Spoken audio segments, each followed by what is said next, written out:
What's up, cool people? My name's Matt, aka That Random Christian Gamer, and welcome to tonight's live stream. So,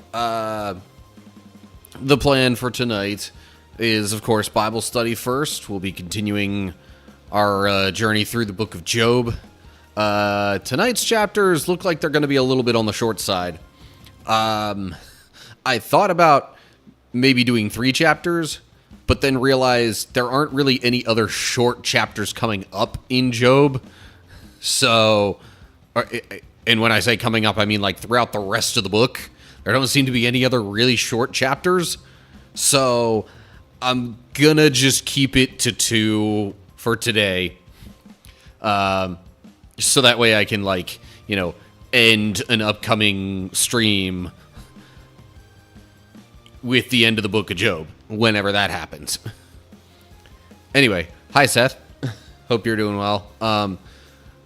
So yeah, after the Bible study, which will probably be a bit short because of the short chapters, I'll be hopping into the custom run from Slay the Spire that we started a few weeks ago.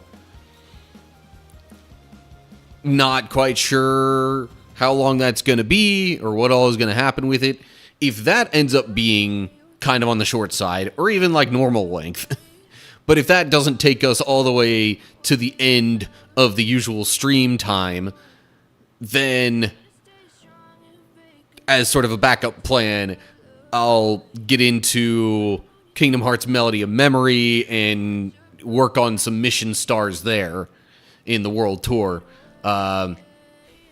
So that way, you know, if that happens, I could be a little extra sure that I'm gonna get those for tomorrow's stream and be able to unlock the final portion of the world tour there. But that's only a maybe, depending on how other things go. So that's the plan.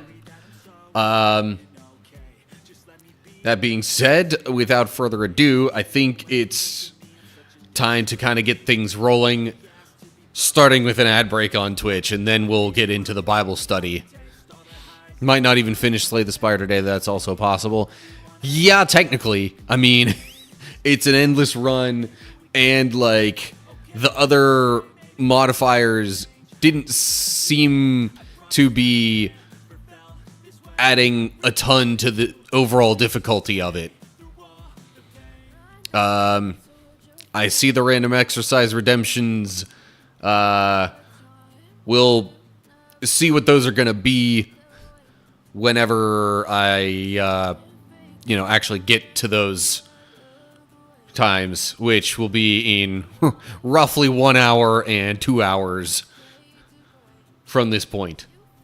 Okay, that should be everything initially taken care of and mentioned. So yes, I will pin that. Give me just a second. I'm going to start the ad break first and then take the time to pin that and,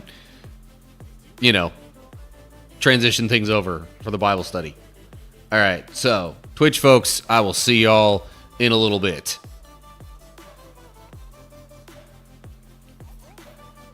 Okay.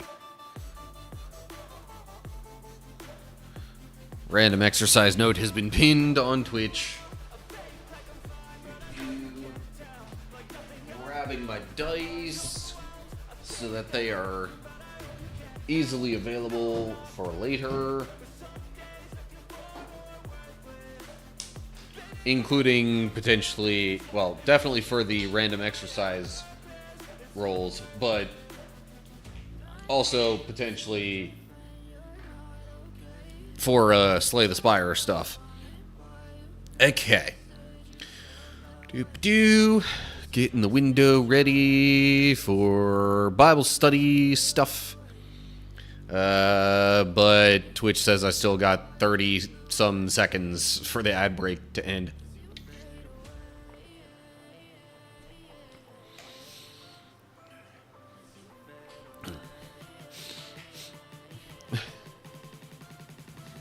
So, I'll admit I had a slightly frustrating day at work. The short version of that is I tried to report a discrepancy in our inventory, and because of other comments that I made along with that,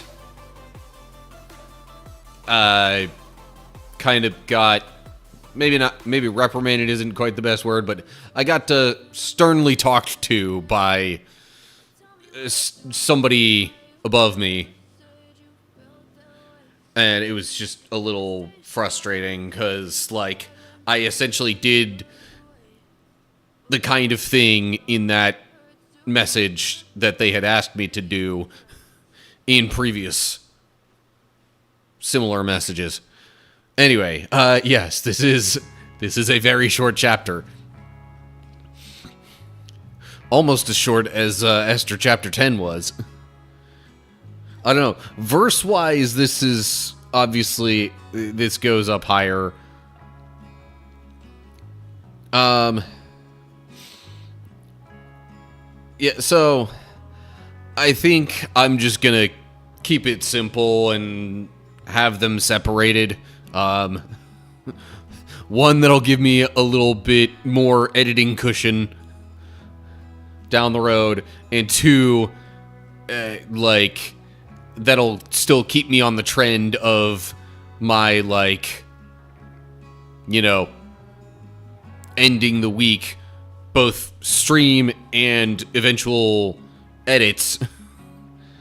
It'll keep that on track with ending the Book of Job at the end of whatever week it happens. So, yeah. For that reason, I have decided I will be keeping them as separate recordings. Even though this one is very short. Okay.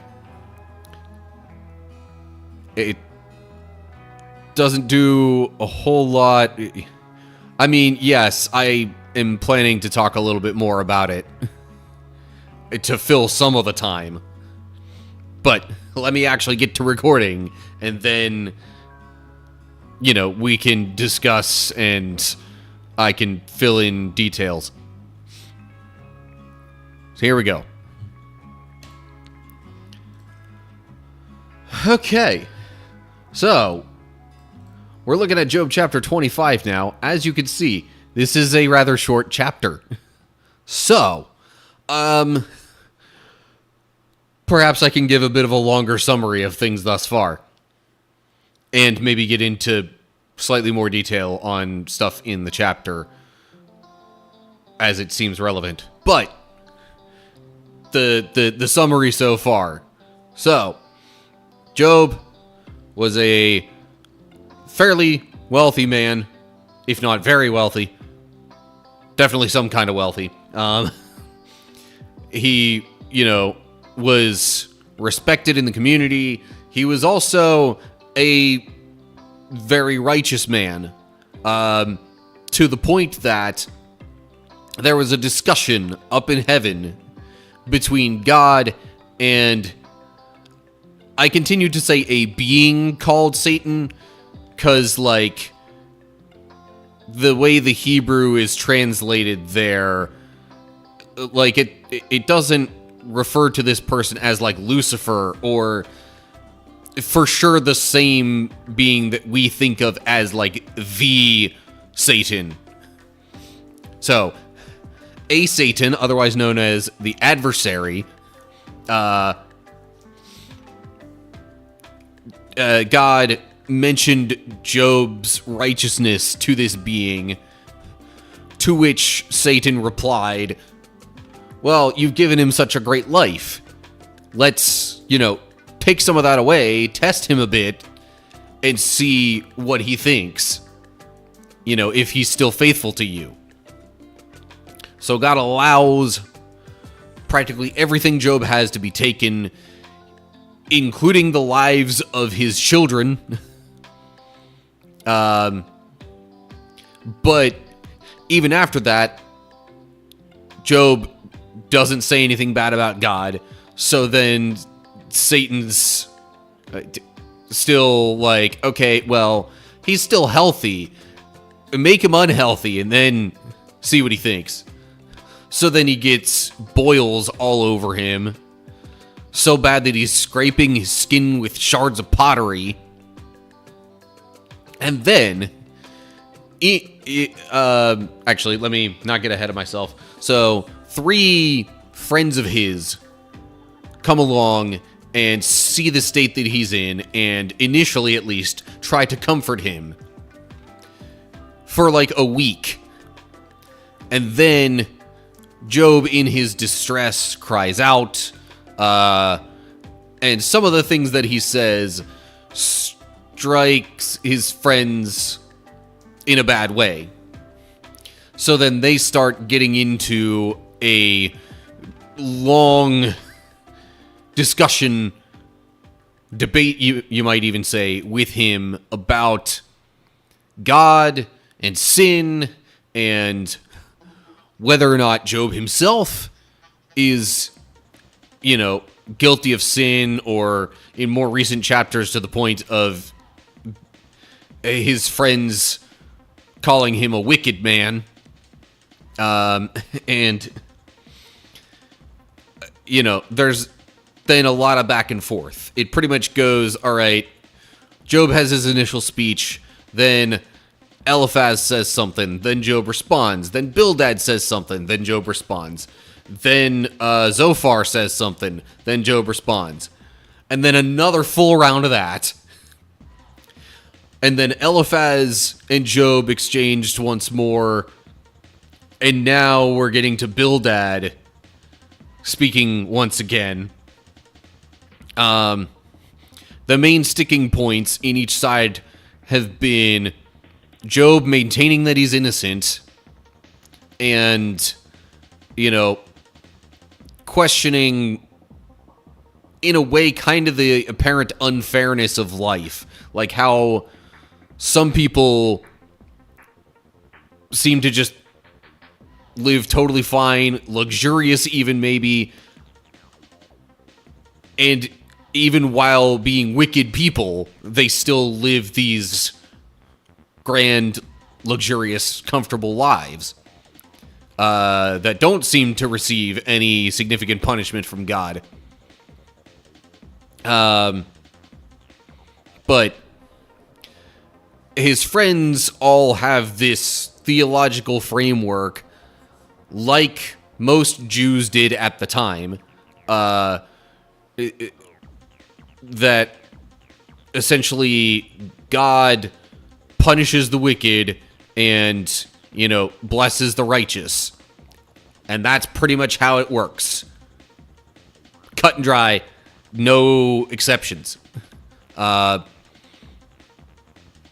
like Job being a living exception to that, because he's not being punished, he's simply being tested. He continues to take issue with their claims and point out exceptions, but they just keep, like, ever so slightly shifting what they're saying to insist that they're correct and that Job must have done something to deserve a punishment from God. So, that's the general gist of what has happened so far. There's more detail I could get into, but, like, even that would kind of be... I'd be basically summarizing every chapter individually if I got to that level of detail. So, as I said, Eliphaz and Job have exchanged words a third time, and that brings us to this chapter. So, here we go. Job chapter 25. I'm probably just going to read the whole thing and then give some thoughts afterwards, because it's only 6 verses. So, here we go. Then Bildad the Shuhite replied, God is powerful and dreadful. He enforces peace in the heavens. Who is able to count his heavenly army? Doesn't his light shine on all the earth? How can a mortal be innocent before God? Can anyone born of a woman be pure?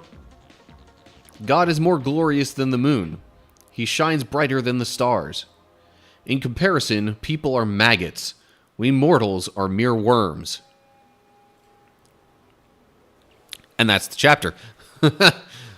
And that also is the entirety of Bildad's third response to Job. So, let me kind of break down a little bit of what's said here and maybe add some other insights from other parts of the discussion or anything else that might seem relevant that comes to mind. Verse 2 seems pretty self-explanatory here. I mean, yes, God is powerful and mighty. The word dreadful there, I assume, is kind of meant to convey, like, how terrifying that his power can be. And enforces peace in the heavens. I mean, that does kind of assume that it needs to be enforced, which is not a terrible assumption given the whole, Lucifer rebellion thing and, the fallen angels that exist afterwards. So, yeah. Not too much else I have to say about that. And I think the first part of verse 3 sort of continues along the same idea. Not only is God himself powerful, but he also has a mighty heavenly army. So mighty that, the few times it has been mentioned, such as one time when David went to battle, I think. Anyway, whenever it's mentioned getting involved in any sort of, like, human interactions or conflicts, it's like Army of Heaven comes through and boom, whatever it is done, pretty much. So, God's also got that might at his disposal, I guess, for lack of a better way to put it. Okay, the second part of verse 3, though, where Bildad says, "Doesn't his light shine on all the earth?" That kind of stands in direct opposition to, and I'll even go back to it to get a look at it, but that kind of stands in direct opposition to what Job said at the end of his last statement. Or I believe it was said there. Okay, maybe not quite, but he definitely mentioned a couple of times that it seemed like he was in, like, surrounded by darkness, essentially. Maybe it was 2 chapters ago. There we go. Darkness is all around me. Thick, impenetrable darkness is everywhere. That's the phrase from Job I was looking for. So, Bildad's mention of God's light being everywhere, or at least, shining on the whole earth, is like, well, like, you're not literally surrounded by darkness here, Job. It might feel like you're far from God, or that, you can't find him, but, like, God's light is everywhere. So, I think the implication there is sort of that the problem is with Job, at least in Bildad's mind. Because if Job feels like he's surrounded by darkness, but God's light is everywhere, then it's a Job problem, not a God problem, is probably the argument being presented. And to an extent, yes, Seth, they both can be right. Like, Job, again, Job saying that was more of a symbolic thing or metaphorical. It's not like he was literally surrounded by complete darkness. Like, he can see his friends and interact with them. He can see the boils that are all over him enough to scrape his skin with pottery. But in this time of trial for Job, it seems like he is so far from God that he cannot see the light that God is shining, that Bildad mentions here. Which actually kind of further emphasizes how extreme the situation feels to Job. Because if God's light really does shine on all the earth, yet Job feels like there's darkness all around him, then that means he feels farther from God than the entirety of the earth. So, yeah, it's definitely possible for Job to feel that way, but for Bildad to also be correct in that, you know, God's light is present, shining throughout the earth, and that God is able to light the way, literally and metaphorically, for people all around the world.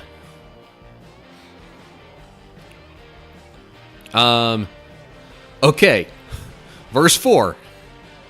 How can a mortal be innocent before God? Can anyone born of a woman be pure? Now, like, throughout the entirety of one's life,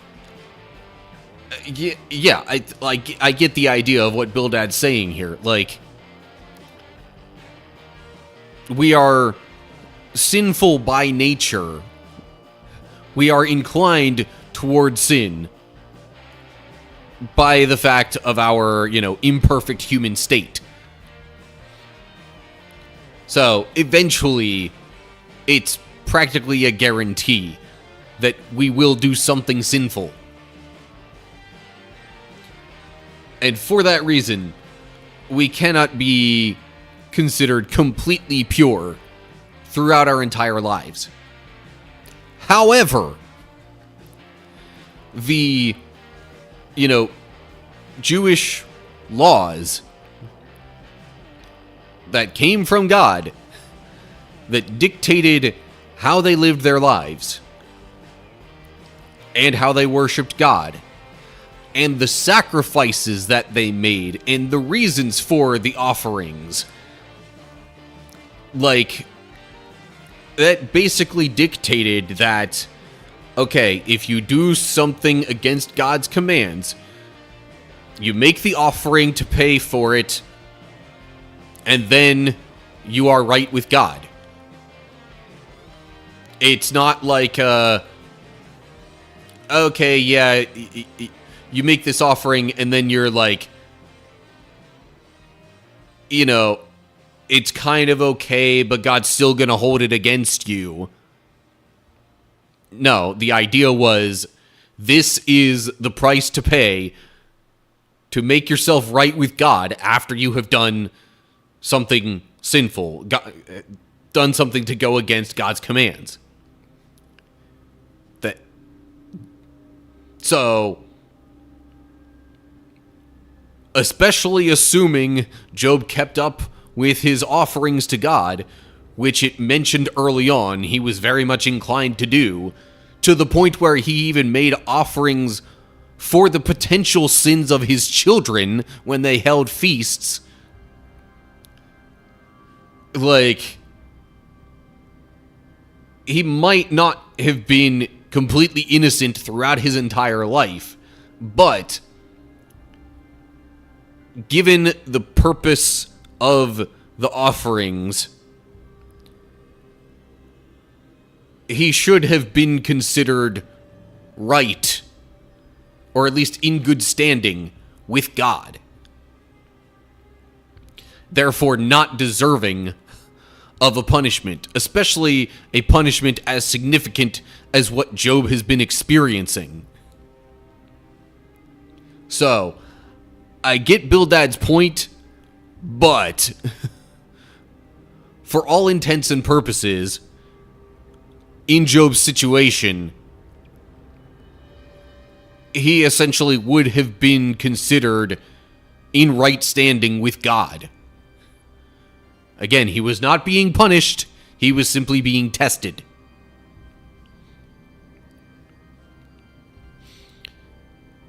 So, verse 5 kind of repeats earlier points of Bildad's,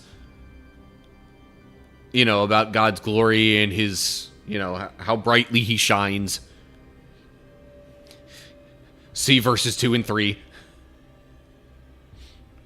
Verse 6 kind of takes, the opposite side of the situation, and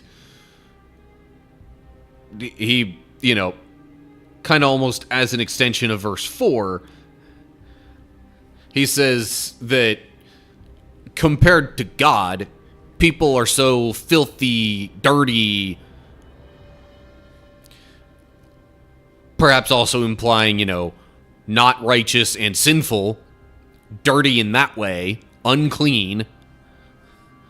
They are so unclean compared to God that it's like we might as well be worms crawling around in the literal dirt of the soil,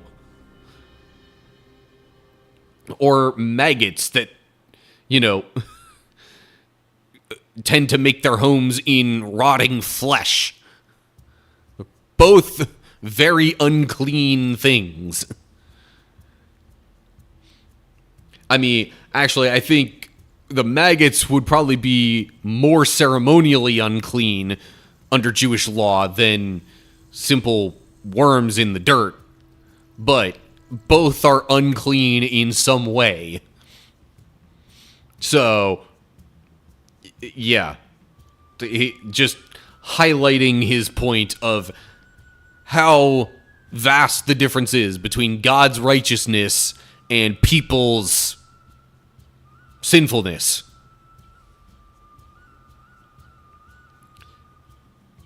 So, it's concise, but it still kind of hits the main point. I mean, these, to some effect, are similar points to what Job's friends have been trying to say, or at least a couple of the major points that they've been trying to hit. But, yeah. This is just a more succinct version, potentially because, a lot has already been said, and maybe Bildad didn't feel like dragging on with examples. So, yeah, short chapter, looked at it in a little more detail than I have typically done. But I think I've pretty much exhausted at least my current thoughts on this chapter. So I think that'll do it for Job chapter 25.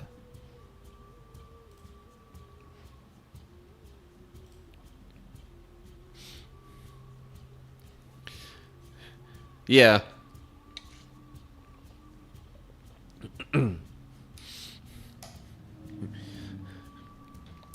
I also apparently got myself so mentally in a state of, all right, explain in all sorts of detail that I got into my all right, let me get into interested mode and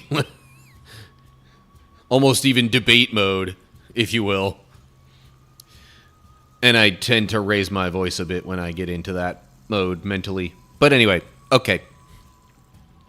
On to the next chapter. Alrighty, we have arrived at Job chapter 26. So, Job and his friends have been going back and forth discussing, the the matter of Job's righteousness or lack thereof, because he was considered a righteous man before all of the testing came upon him,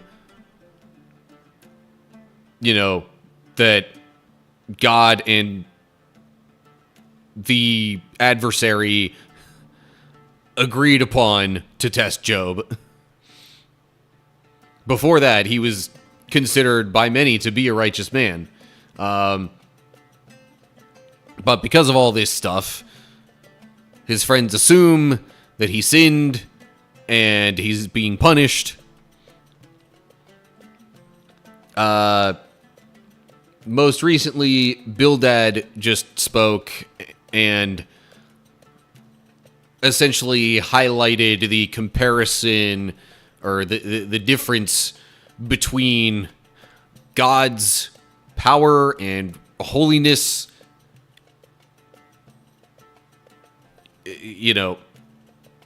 compared that or contrasted. I'm not quite sure which is the proper word there. I get that mixed up sometimes.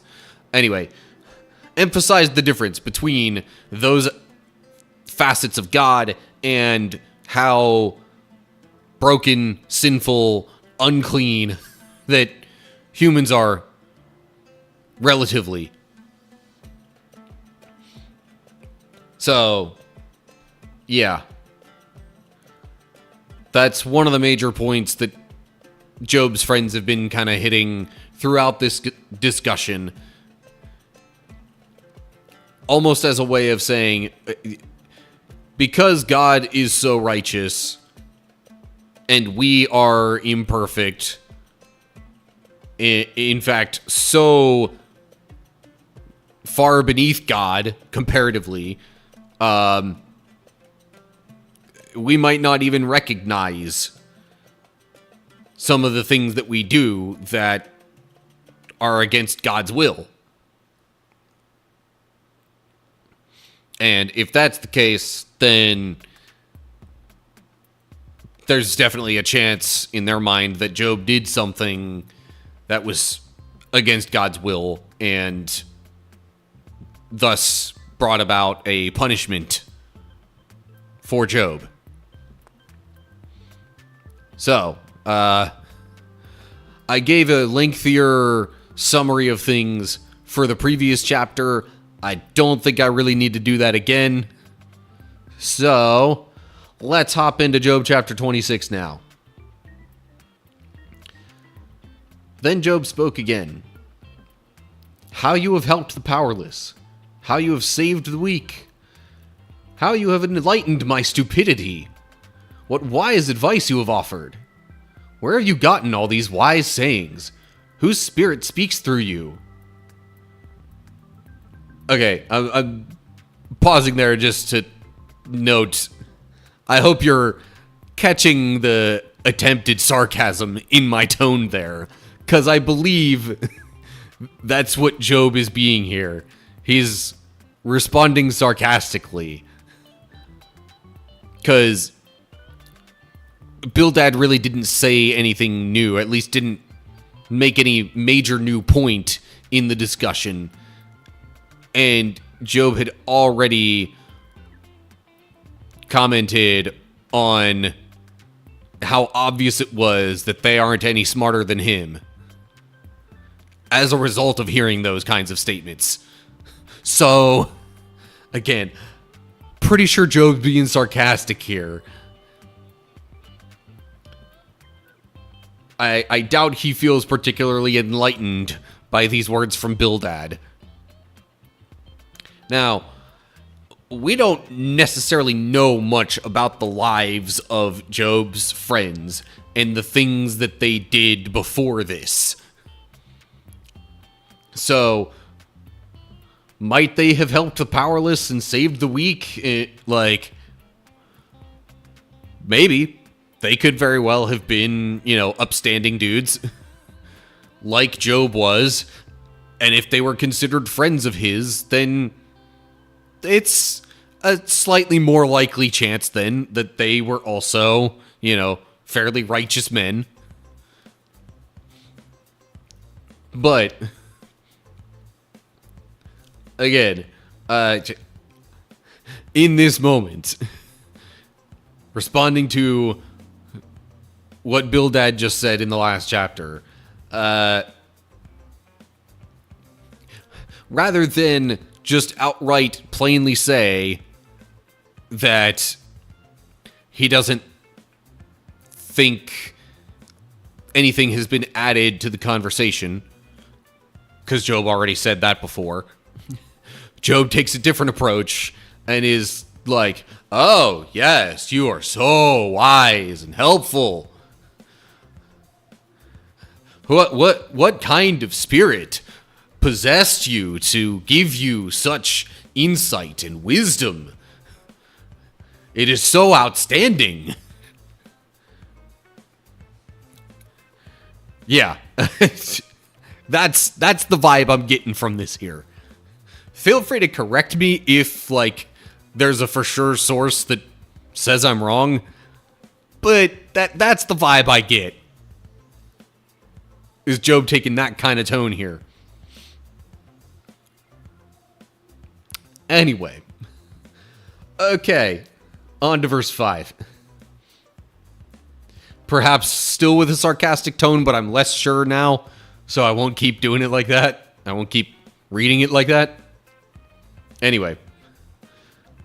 The dead tremble, those who live beneath the waters. The underworld is naked in God's presence. The place of destruction is uncovered. God stretches the northern sky over empty space and hangs the earth on nothing. He wraps the rain in his thick clouds, and the clouds don't burst with the weight. He covers the face of the moon, shrouding it with his clouds. He created the horizon when he separated the waters. He set the boundary between day and night. The foundations of heaven tremble. They shudder at his rebuke. By his power the sea grew calm. By his skill he crushed the great sea monster. His spirit made the heavens beautiful, and his power pierced the gliding serpent. These are just the beginning of all that he does, merely a whisper of his power. Who then can comprehend the thunder of his power? And that's actually the end of that chapter. So, this part, I think, is less sarcastic. Yeah, there's plenty of notes to go through. I'm just wanting to get my thoughts, or at least some of my thoughts out there first. So here, I think, Job is essentially giving examples and explaining how he already knows how powerful God is, how mighty, how wondrous, how amazing that God is. Further emphasizing the point that this is really nothing new to Job. Bildad is not really enlightening him in any way with what he said in the last chapter.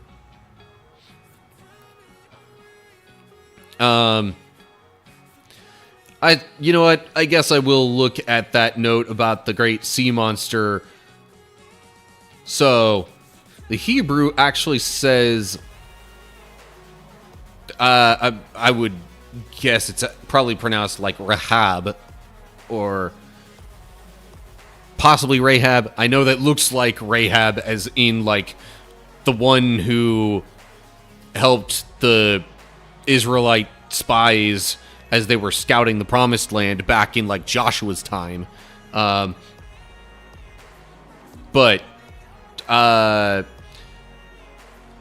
let me read the rest of the note there.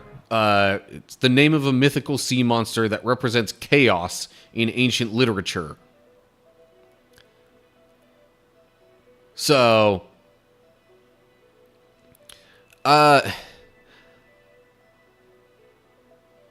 I can't help but wonder if this is what some translations might call Leviathan.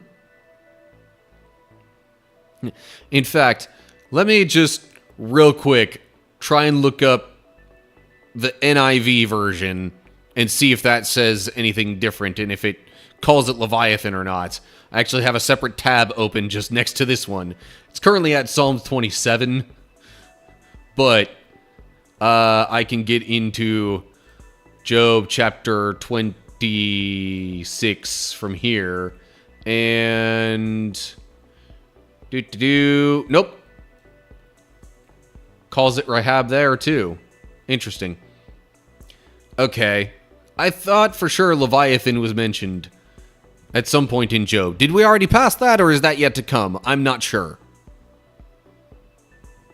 It's been a little while if we did already get to that point.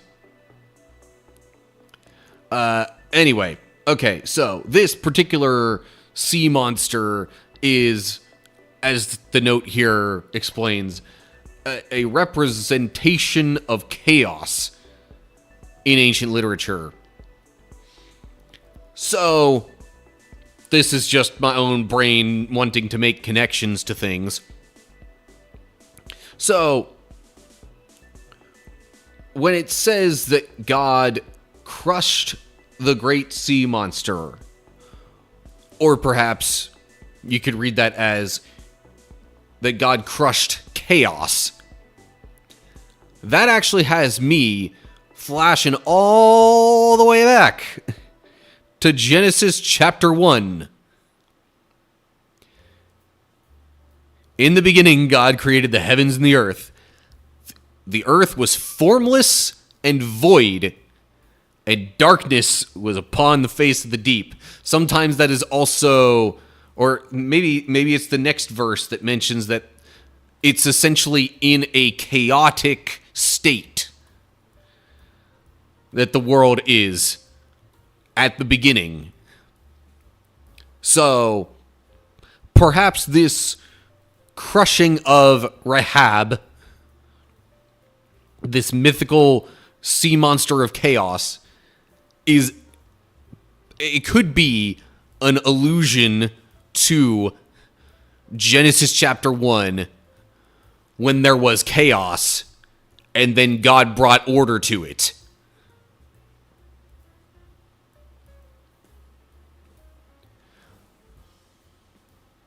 So, the next mention was serpent. Yeah, so, like, I'm not ruling out the possibility that there was some Leviathan type thing, or some actual big sea serpent or whatever that God crushed, defeated, or whatever. I feel like it's also relevant to point out a potential metaphor / reference. So, anyway, that's see, some people might consider stuff like that to be confusing, or even add to potential contradictions in the Bible, or potential perceived contradictions in the Bible. But, like, this is part of the beauty of literature. Like, there are multiple ways to look at something, and while not every way of looking at it will give you an accurate interpretation, it's possible to take multiple things away from the same phrase. Also, to Seth's comment, yeah, serpent, snake, Lucifer, that was back in the Garden of Eden. Not quite all the way back, but very close to all the way back. Satan took on the form of a serpent, or at least, I mean, I'm not sure if every translation actually calls that serpent out as Satan, but it's commonly believed that the serpent in that situation was Satan. Certainly an adversary, at least at the level of the Satan mentioned in Job here. But yes, the Seth, you don't need to tell me to note something that you're putting in the chat there. I see it, and anybody watching can see it. But yes, the serpent could talk. So, all the more reason to think it might have been, Satan / Lucifer, or somebody with, unearthly power. So yeah, there are a couple of potential ways to understand or think about this sea monster here that all make sense and could be possible. And all of them still convey the point that God is so great that he was able to put down, crush, defeat, whatever of those understandings you are thinking of for this sea monster.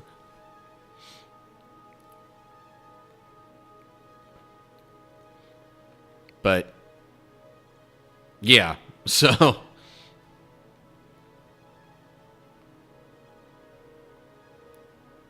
yeah, so with the next verse mentioning the gliding serpent, although I'm not quite gliding serpent kind of implies the whole slithering, or at least something similar to slithering, although gliding almost implies in the air in my mind, but maybe that's just, the Kingdom Hearts fan in me. When I hear glide, I'm like, oh yeah, floating through the air.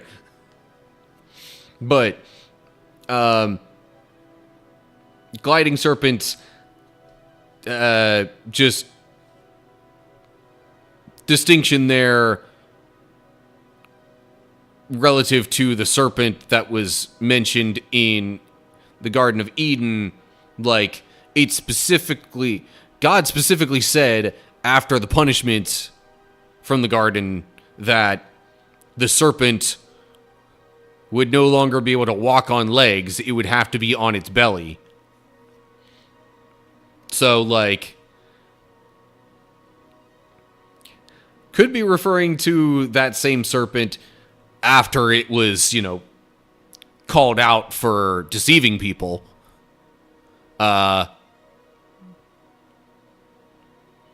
Serpent is the sea. I mean, yeah, there's a decent chance that the gliding serpent mentioned here is the same as the sea monster mentioned in verse 12. Possible. I'm not going to say, oh yeah, 100% sure. By the way, I'm back in the New Living Translation here, by the way. I know I mentioned looking at the NIV for a little bit, and then I switched back after I saw that this was, Rahab and not Leviathan. Back to NLT.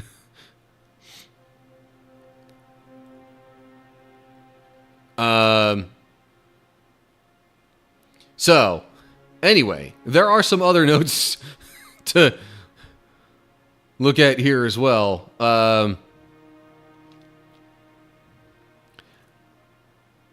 I'm just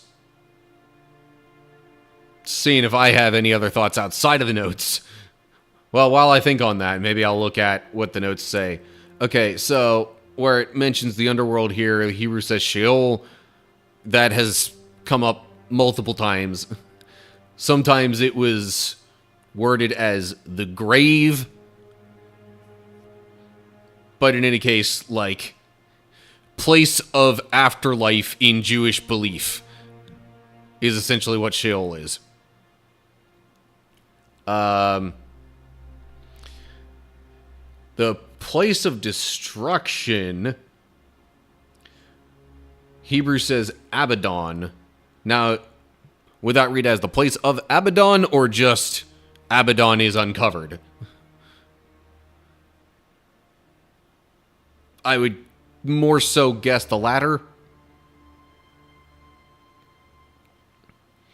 But still, either way. Now there's some, I believe, like ancient Jewish, almost mythology in a way, if you will, regarding a being known as Abaddon. Abaddon gets other mentions throughout the Bible as well, so I'm not gonna say too much about that and like end up saying something incorrect. Where? That is a good question. I cannot say I know off the top of my head, but quite likely in other places that mention, destruction or, like, I'm thinking there's at least a mention, if not multiple, of Abaddon in Revelation. You're saying you don't think it's there. Not 100% sure. Possibly in some other prophecies. Tell you what. Out of sheer curiosity, I'll do a quick search for Abaddon and see.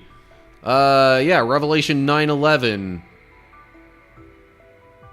mentions Abaddon. Proverbs 15:11 just says death and destruction.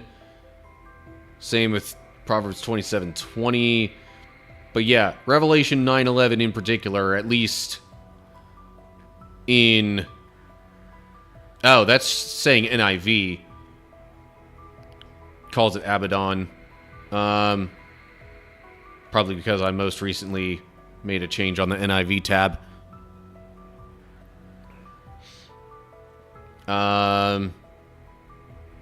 That's the main one that pops out.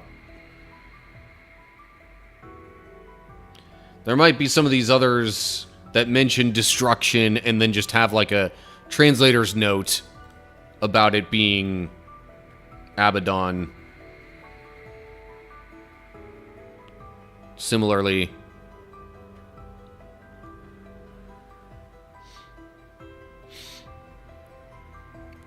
So yeah. Anyway.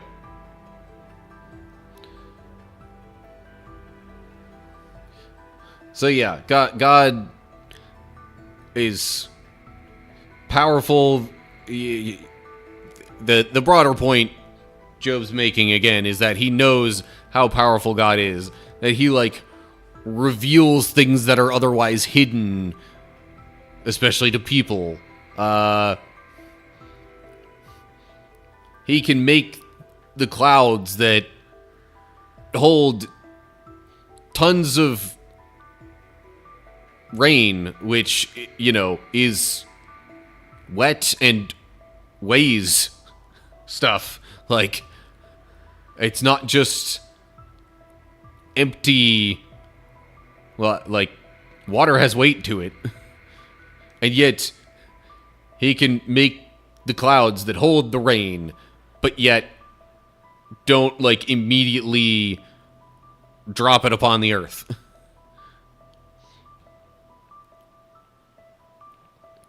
Covers the face of the moon. Now that's bit of different wording there. The notes say that it covers his throne rather than the face of the moon. Not quite sure how the translation would lead to both possibilities. But, I mean, obviously with God's throne believed to be, in the heavens, which is, of course, above us. Like, it definitely was, and didn't. I mean, for some at least, still is a common thought that, like, God resides in the clouds, or at least past the clouds. And so, still, broader point of that verse being wherever his throne is, or, you know, the stuff that is beyond the atmosphere, God covers that with clouds. So,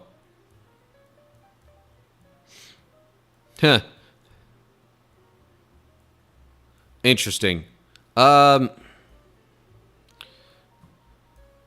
So we've got two different translations shown in the chat right there, and one of them says his throne, and the other says the moon.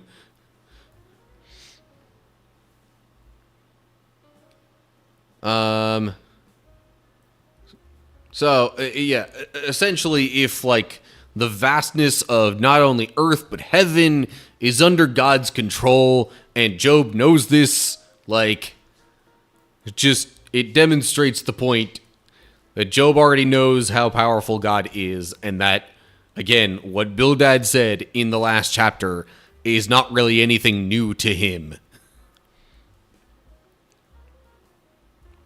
Sure, we could spend a long time if we really wanted to, digging into the details of each example mentioned here. But,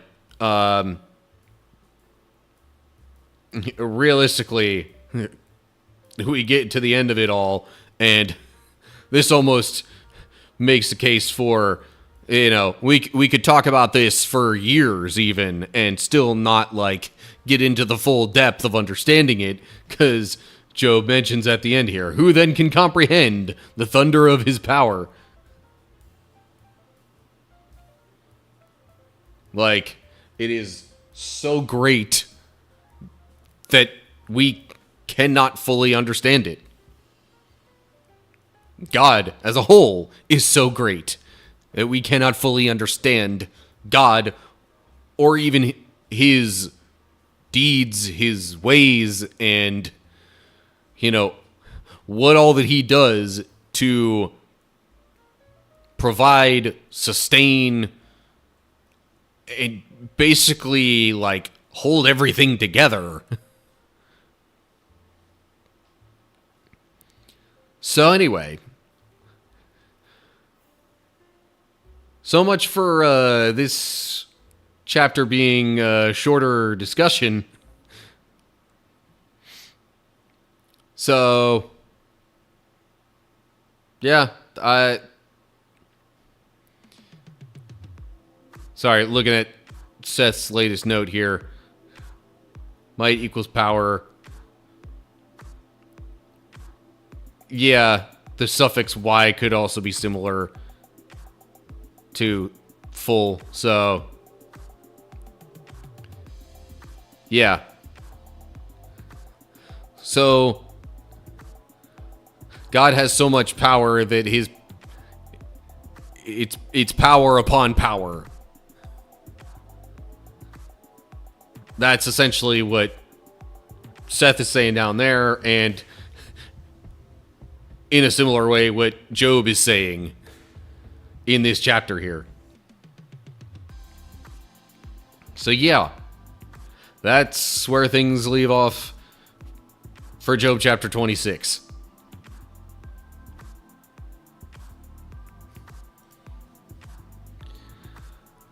Okay. Recording is over. Yeah, that wound up not being so short on the Bible study, which is totally fine. Like,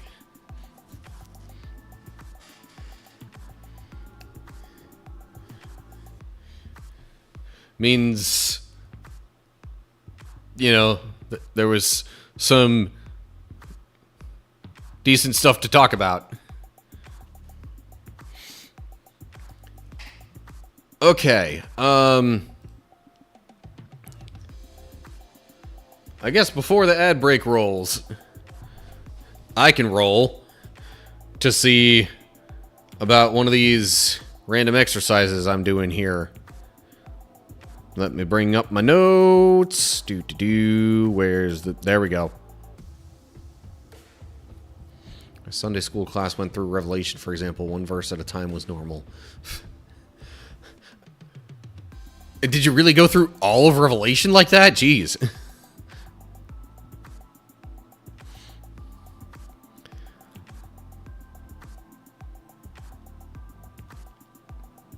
One verse a week or maybe two. Anyway. Took 2 years. Alright. First exercise. I have rolled a 5, which means planking.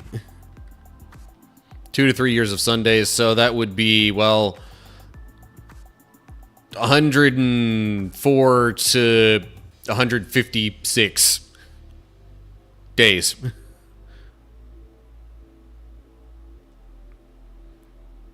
Okay, so planking is the exercise, and since that's more of a duration thing, I have rolled a 6, which indicates it'll be a minute. Or 60 seconds, yeah. Said that our class discussed more than an adult class would.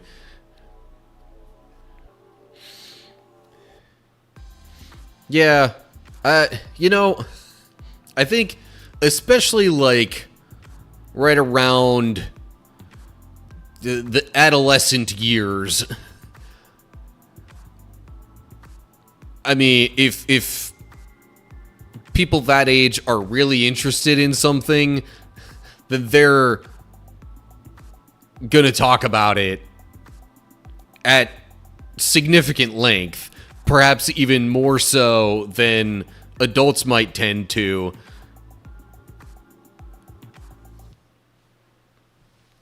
But, okay. Planking. Yeah,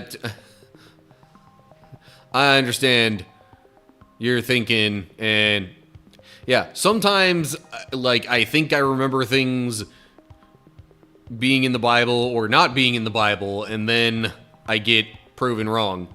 All right, I'm gonna go ahead and run the ad break, and then I'll do the planking, because that'll give me a little setup time, I guess.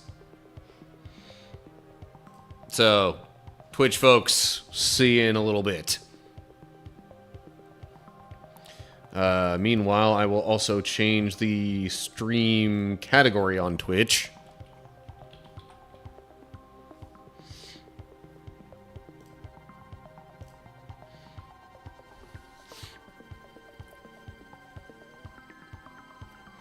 Yeah. So that's all like, well, we could talk until the ads, but, like, if I don't initiate the ads myself, they seem to, like, delay, and it kind of wastes my time a little bit. Okay. You know what? I think I'm just gonna lay out the exercise mat.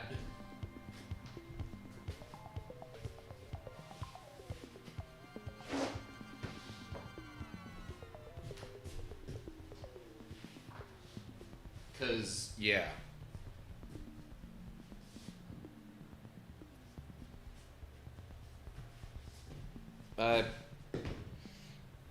I feel like it might be used later anyway, and perhaps wanting a little bit of cushion for this. I mean, I don't necessarily need the cushion that badly if I'm doing, you know, the straight arm version. Although, again, I associate planking more so with, like, on elbows. But whatever. I've been yapping and not setting up the actual, you know, minute timer for planking. Anywho, okay.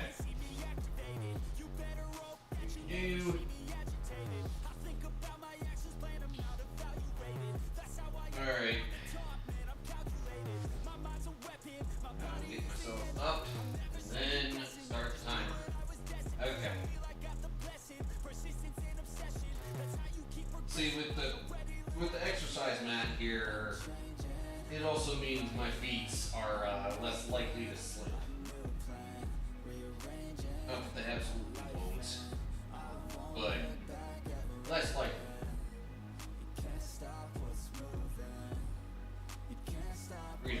still might is because, to be quite honest, I might be a little bit sweaty.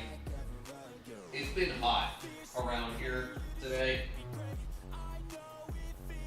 I do have air conditioning going, but it's in the next room over, so, like, doesn't have as much of an impact in this room.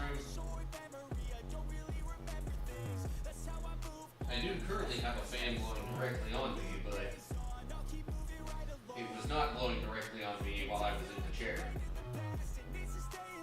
Okay.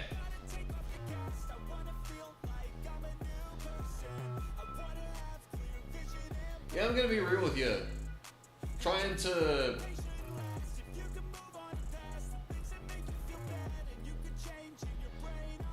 do that straight arm feels a little bit more difficult for me than doing the on the elbows version. Maybe that's just me. Okay.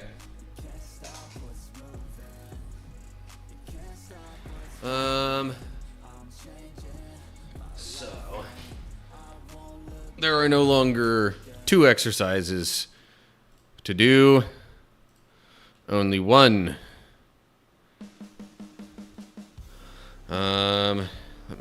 There we go.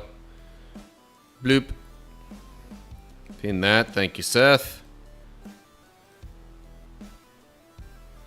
Nah. In case the second exercise ends up being push-ups or anything like that, I will, decline the option to do another one right now. Okay, let me go ahead, fade out my background music here, and then get into the game.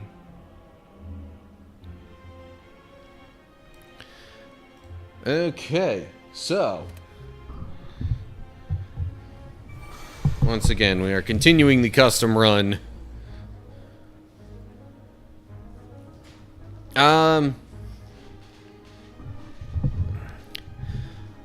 I mean, I don't think so, as long as you think you're capable of, you know, communicating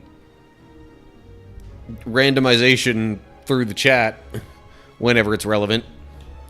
So what modifiers were added to this again? So, okay, we did the draft, diverse, meaning no color restrictions, and then deadly events. Were those really the only modifiers? Well, that and I guess the Snek OI. And Endless, of course. Okay, what potions do I have here? Swift Potion, Speed Potion, and Fear Potion. Okay.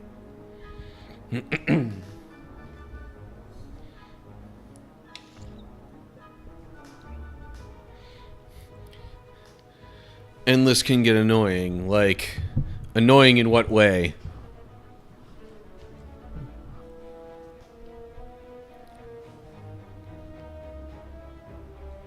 Reminder what? Okay. If you get an option, yeah. Okay, sword boomerang,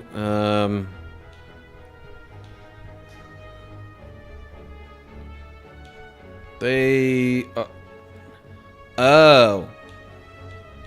I must have gotten something that said, yep. The runic dome says I can't see enemy intents anymore. Great.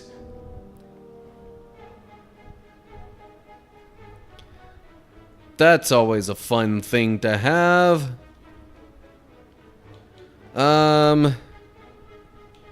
So what I think I'm gonna do is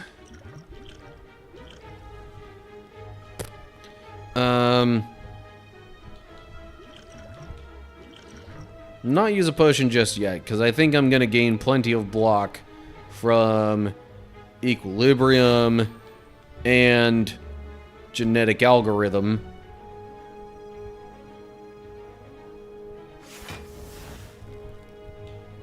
And then I will use...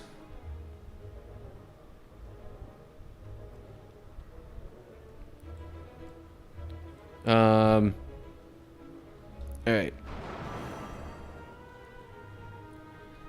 There's a trick to, like, knowing the enemy intents. I mean, yeah, I guess if you have the enemies memorized well enough, and the patterns of their actions.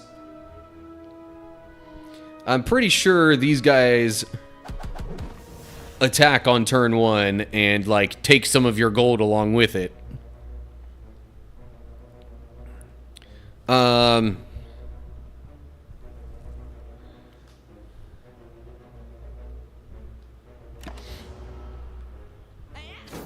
Yeah, so there's that.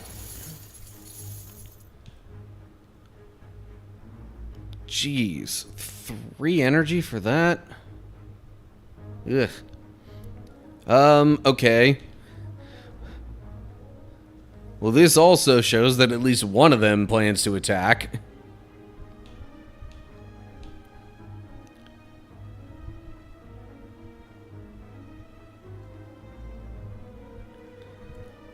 Okay, now would adding these shivs from Storm of Steel, would those still cost 0? This is Act 2. Yeah.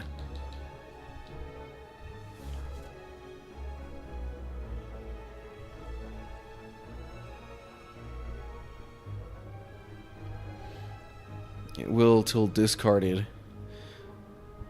Well, that costs 0. Might as well play that.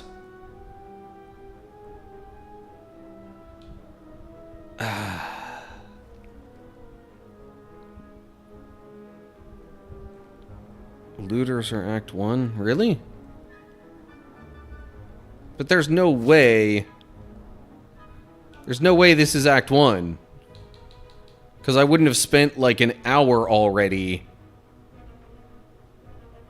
and just have started Act 1.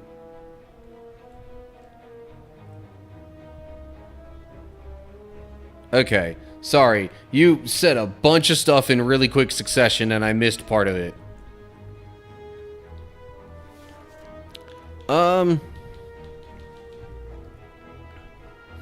You know what? Heck with it.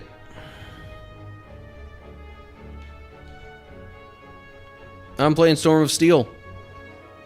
And I'll get to draw, well, if my hand size... 1, 2, 3, 4, 5, 6, 7, 8, 9.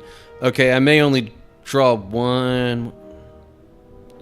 I think I'm going to draw 2 more cards from Reflex.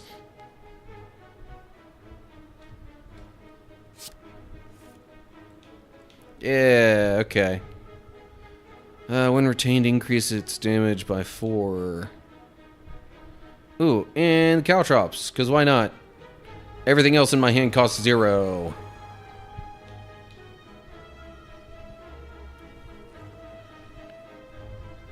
And the pattern is if you know the turn. Okay, well, this is turn 2.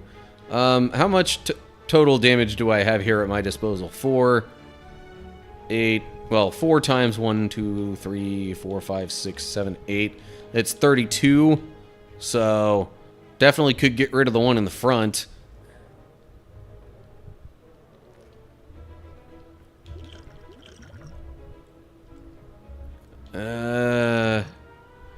Could get rid of the one in the front even quicker if I apply Vulnerable. Might just do that.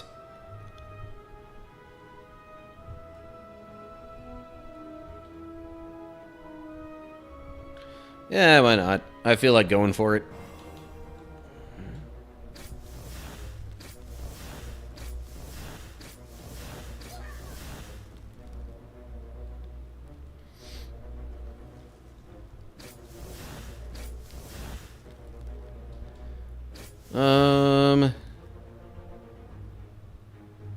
Okay, so it's guaranteed to cost 0 until it's discarded. And if I retain it, its damage increases. So I think I will keep Windmill Strike for now.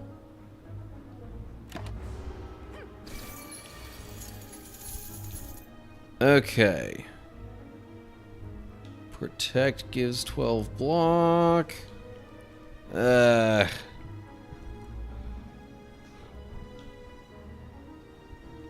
Armaments plus is good, but less so at a cost of 3. 12 damage. Whenever you play a card this turn, the enemy loses 3 HP. So that would be 12... 23, but actually 26. Plus whatever else I might play. 29. Well, 29 and then 9 poison, I think would do it. So choke. Windmill strike.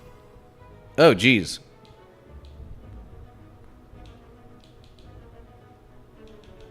Yeah, that's more than enough.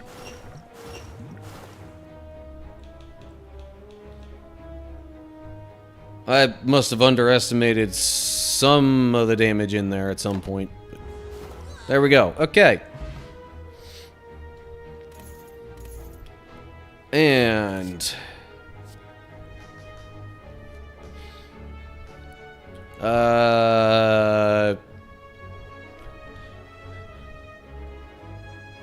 D6 to see about card addition, or D20 because of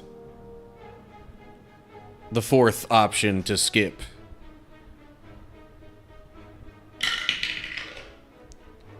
Okay. Says 11, which I guess would bring us to Bullseye.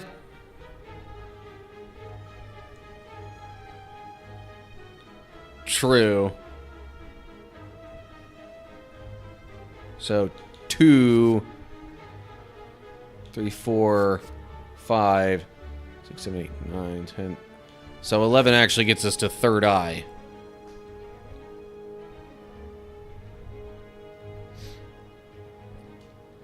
Okay. Proceed. And path choice randomization, right? Loop. And I got a 6 for that. Which means I take the event anyway.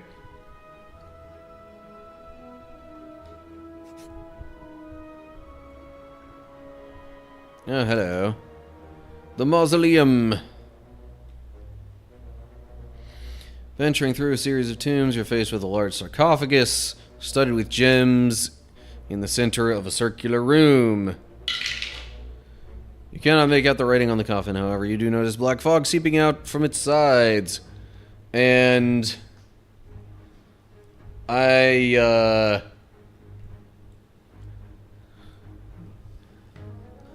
rolled a 4 unless you want to override that.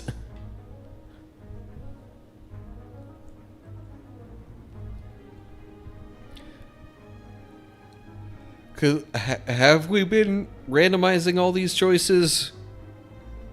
I forget if we did that last time. Okay, well, you're saying you would take the relic. So, then we'll take the relic. What is that relic? Sundial. Every 3 times you shuffle your draw pile, gain 2 energy. Okay. Another event. The Nest.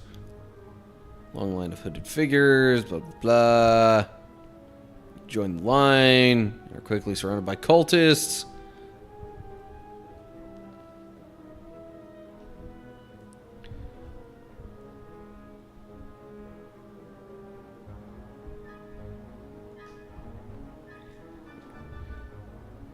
I just said roll 2 sometimes. Okay. So getting the ritual dagger.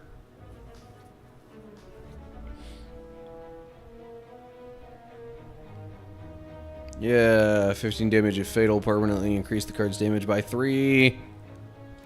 Okay. Did lose 6 life for that, but eh. Okay, 3 path choices. Or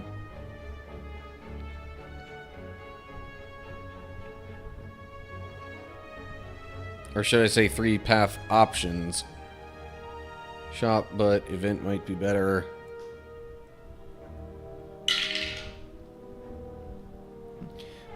Well, I rolled a 5. That's neither of the things that you wanted.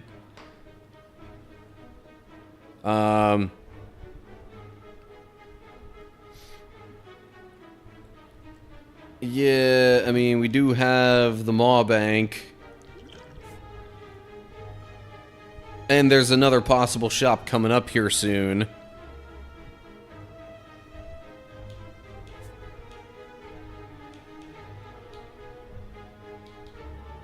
That's the only other possibility for a shop in this act.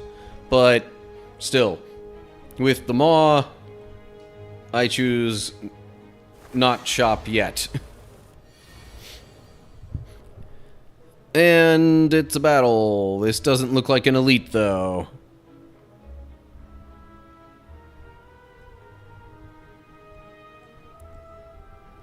Want to know, like, whether they're attacking or not?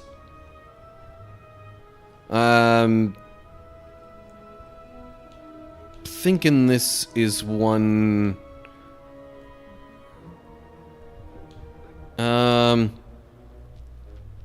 Actually, it might be a mix of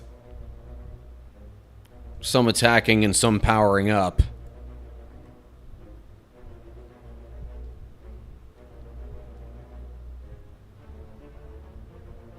Also reveal my trick.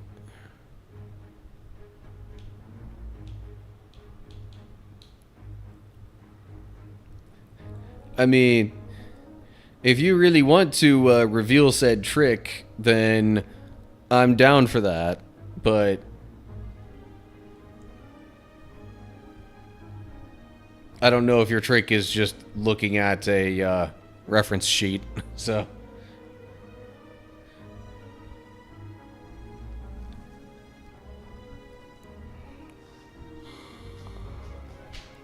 Okay. I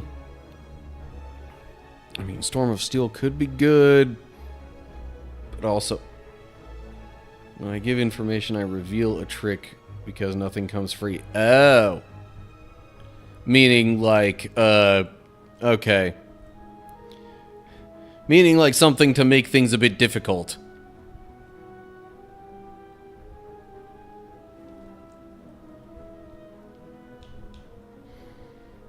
Ah, jeez. Caltrops would actually be really helpful in this battle. It's a shame it costs 3, but it might be worth it anyway in this case.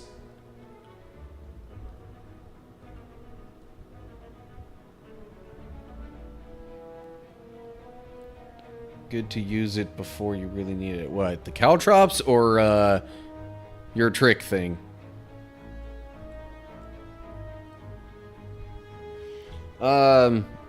Yeah, I assume you're talking about the whole trick thing now.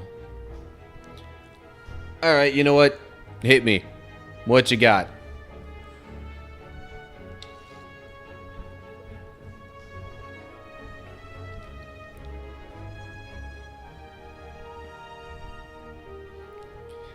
The trap is probably going to be some restriction of action.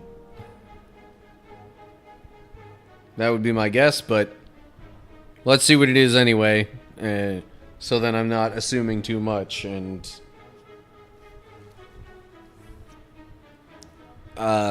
proceeding with false information in the future.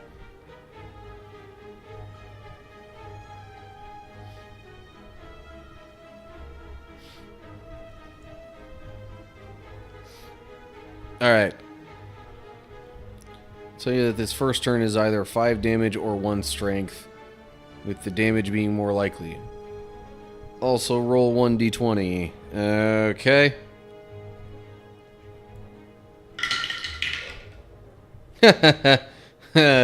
I rolled a 3.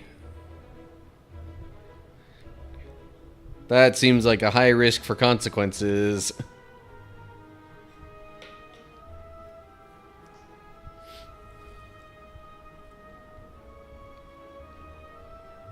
One DX where X is the amount of cards. Well, 1, 2, 3, 4, 5, 6, 7. I don't exactly have a D7.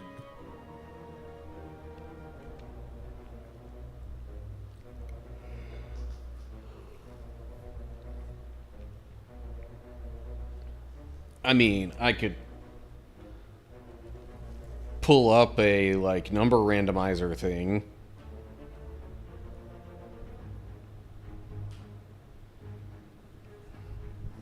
One D20, ignore 16 plus. Okay. 2 to 15. Yeah. Wow, really? I rolled a 3 again. So, Storm of Steel gets played immediately.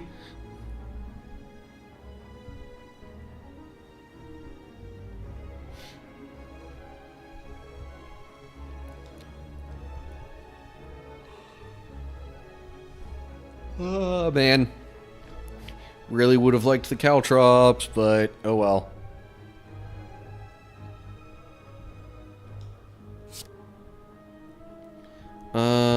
One, two, three. And then it would basically be another 12 after that.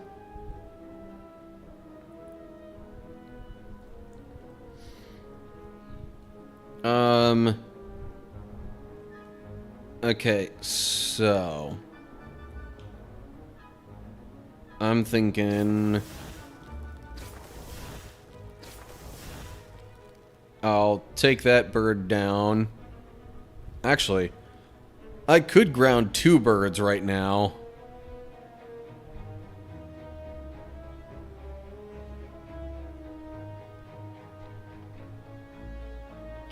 But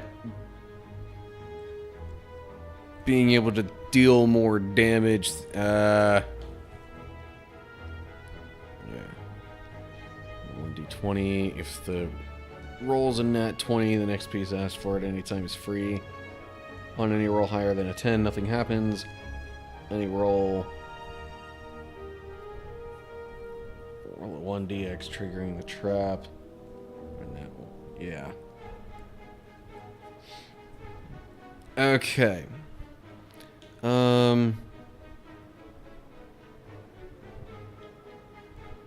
So, do I trap is random autoplay? Cursed is random autoplays until turn ends. Alright, you know what? I am not gonna overthink this. I've grounded a second bird, and this seems like a great time for a swift potion.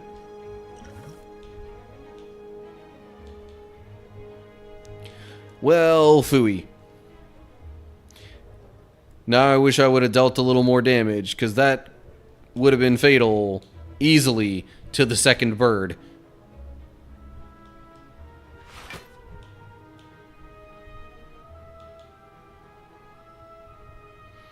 None of them are going to be weak, per se.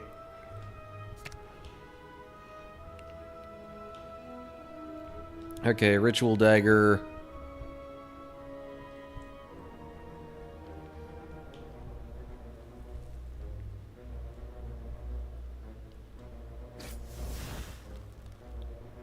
And I guess that's all I can do.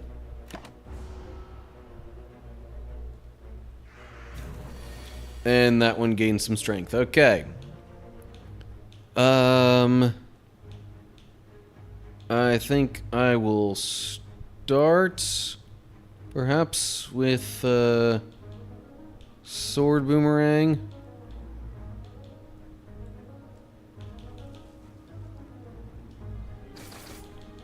It is very likely that the bird in the back intends to attack this turn.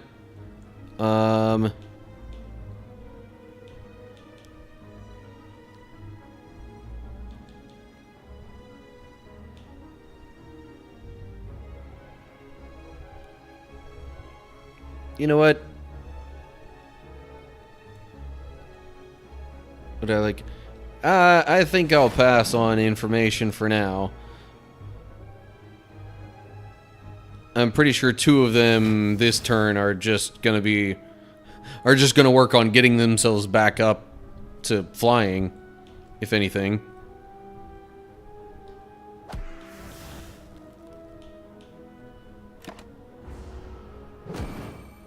No, actually that one attacked. They both attacked. Heat sinks, okay. Especially at a cost of 0. It's the only attack in your hand. Okay, so if I play Windmill Strike, guess I might as well have that be on this one. And then Signature Move can be played and get rid of that one.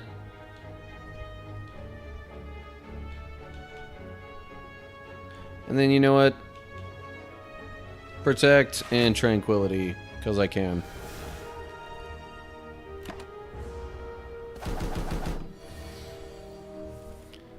Blocked all the damage that was coming in there.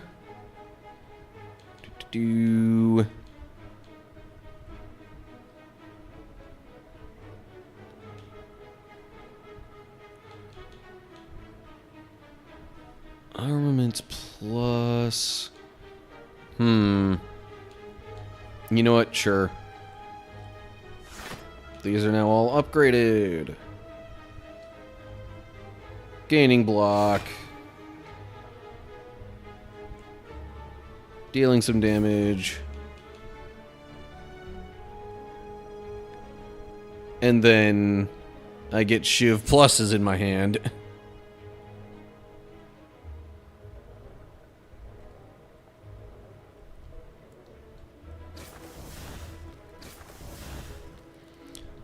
Just short of finishing the job on that turn.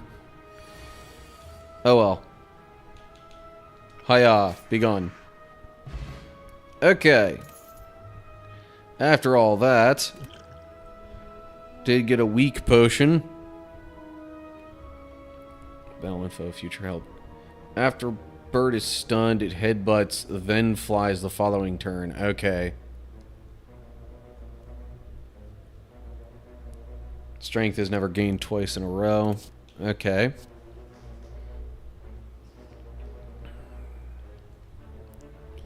And rolling for card possibility. I rolled a 16 this time. So... Cloak and Dagger, I imagine. Since Nat 1 is picked the... Well, Nat 1 is probably essentially skip. Nat 20 would be pick a card, but... Yeah, so since it's a multiple of 4 and we're going back one option, Cloak and Dagger it is. Worst is not always skip. I suppose.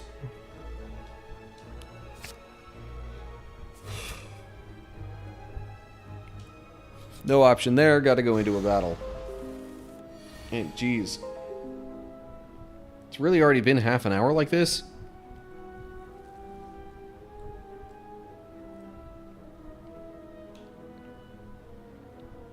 One card from Ironclad, for example. Geez, I got some expensive cards this time.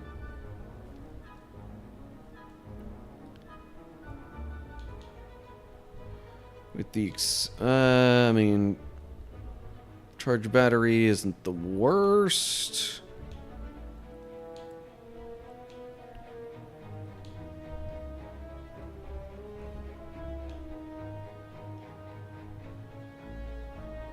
Okay.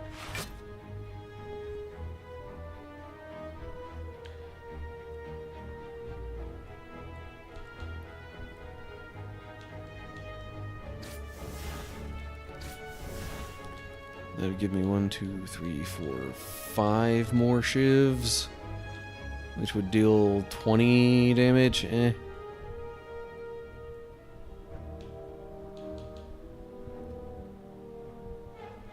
Or do I just go with gaining some block and maybe hope for some better stuff next turn?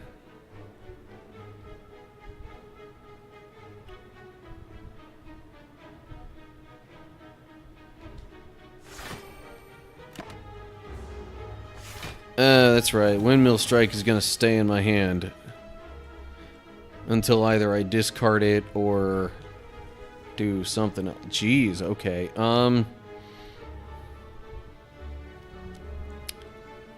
I think I'm going to play Thunderclap first. And then choke.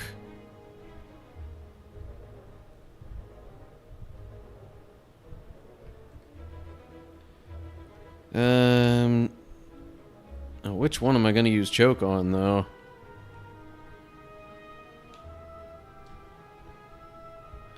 I think because of the Mystic having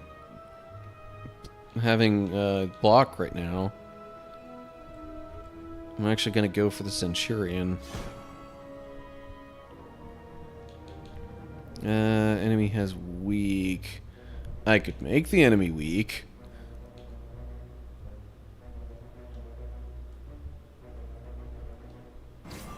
Does that actually... Yeah, that made it weak.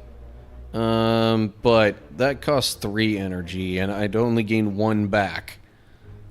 So, I'm not entirely sure how advisable that is. Discard all non-attack cards. Well, Flame Barrier is the only non-attack card I have.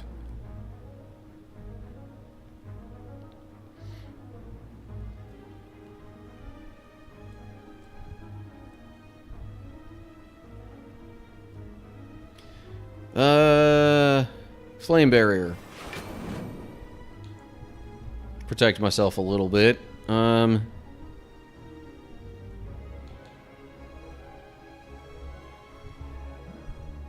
Just because I draw a card doesn't mean that it's going to be a playable one. That's obviously not going to be fatal there. That'll deal 21 damage. Either way, in all likelihood, whatever I play here has a decent chance of being the last thing I play this turn. So you know what? Unload, because I think that's gonna, well, not necessarily do the most, but the Ritual Dagger wouldn't have been that much more. And now it's not exhausted. You know, just in case it comes back again.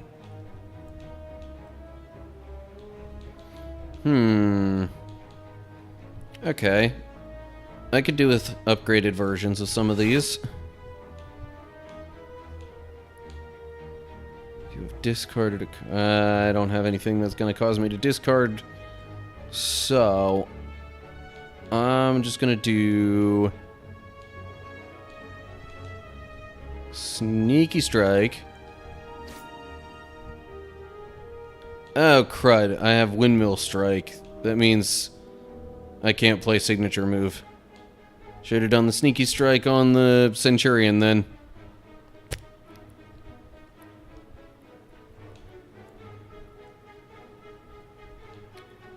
Oh, well.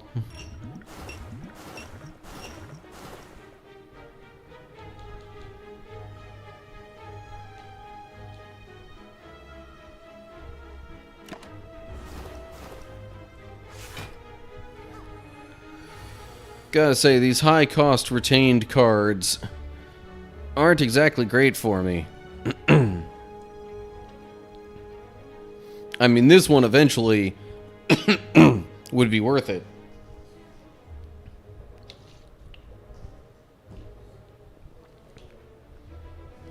Tranquility, not so much. Anyway, Caltrops. Hello world, jeez. I got quite a few zero-cost cards this time.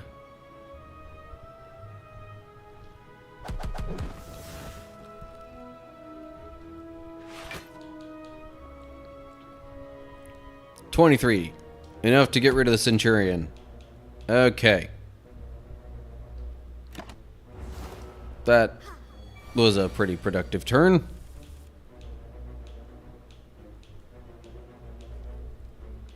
Armaments plus for 0 cost. Heck yeah.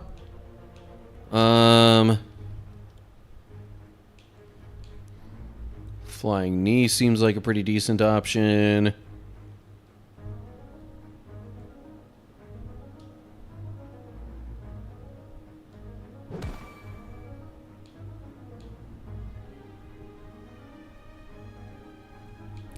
Could do genetic algorithm for some block.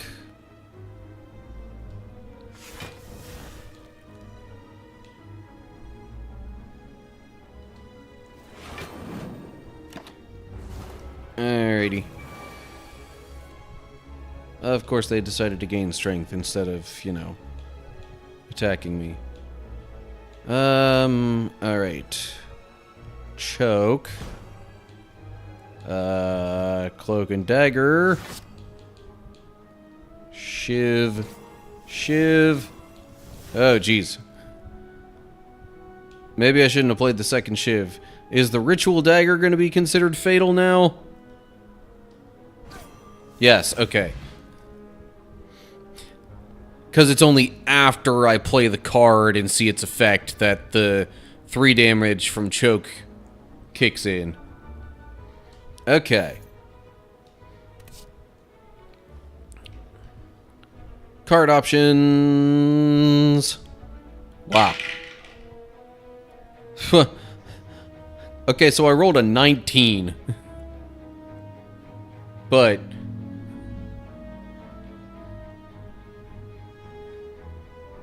you're not suggesting I do that this time.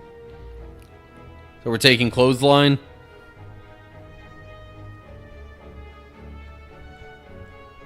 Is what I get from that.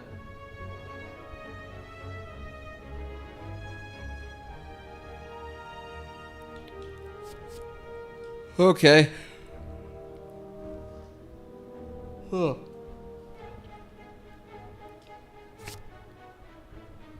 I will state to roll if I'm thinking of... Okay. Alright. There is a path choice here. What? Really? You're gonna force me to not go to the shop this time? Or are you saying go to the shop because that's technically higher up than the other one?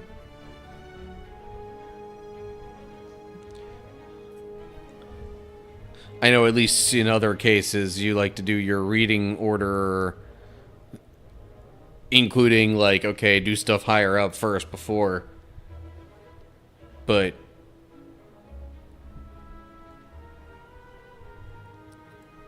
I'm pretty sure most people would take a 1 in this case as go to the rest.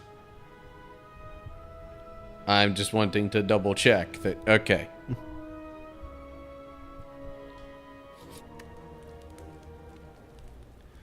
Oh. Right. Well, resting would be far more than enough, but I suppose I might be rolling to see whether I rest or smith.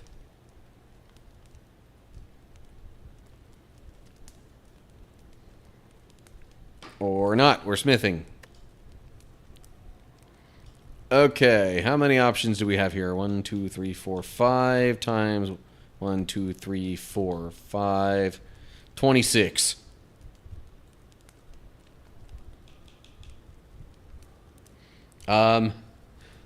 I could roll both dice and add them together. Of course, that means a 1 would be out of like a 1 would be impossible.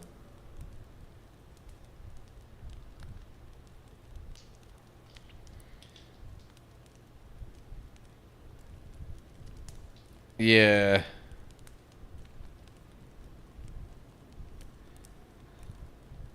Okay, so what am I doing for this?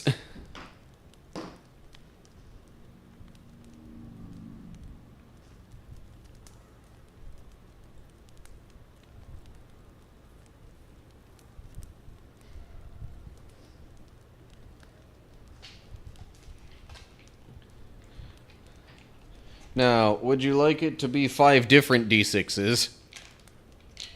Because I can pull that off.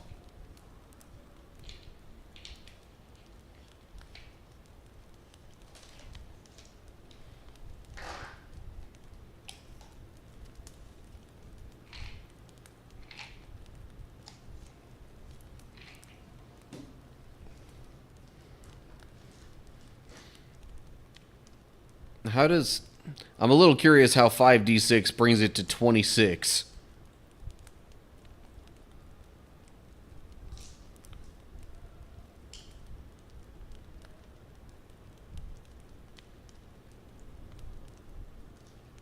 Because, I mean, normally there's, you know... Normally there's up to 30... potentially, but you also can't get less than 5. So, okay, never mind. I see how that works.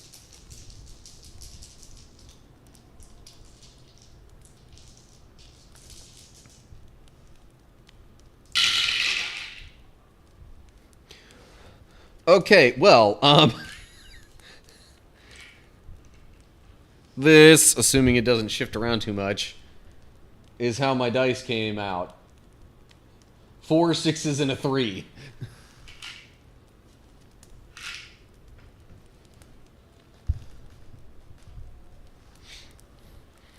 So 27, but take 4 away, I guess. Yeah. 5, 10, 15, 20. 1, 2, 3. Unload it is. Okay.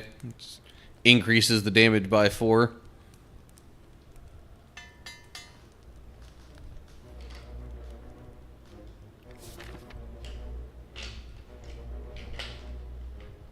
Alrighty.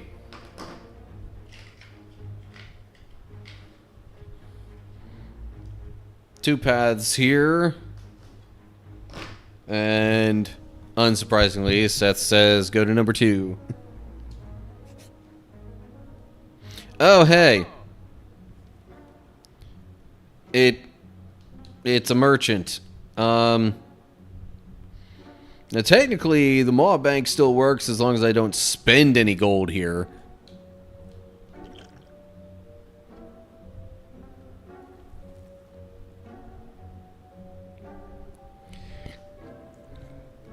I could still look.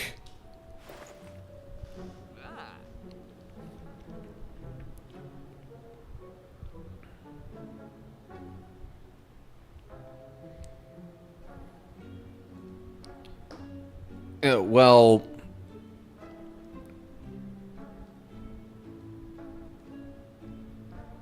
you ever forcefully roll? What? So what, the roll would decide whether I buy anything or not?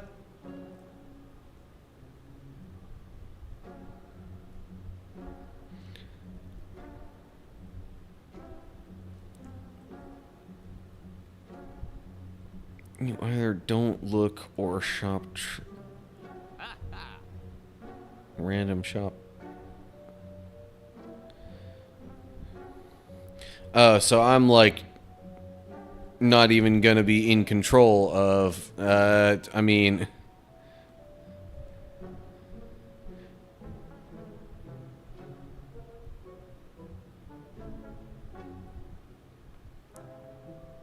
Yeah, I mean, true, that is the usual.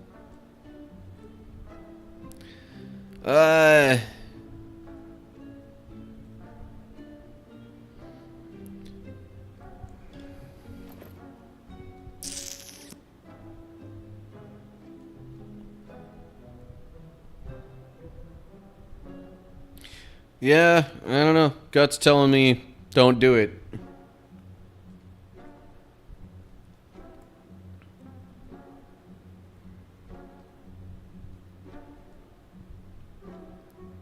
Um...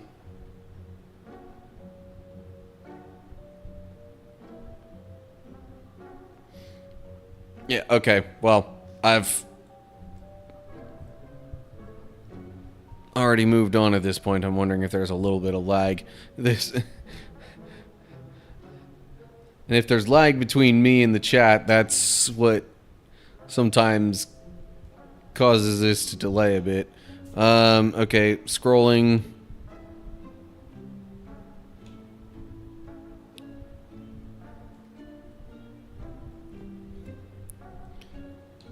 Have you seen everything you want? 2, okay.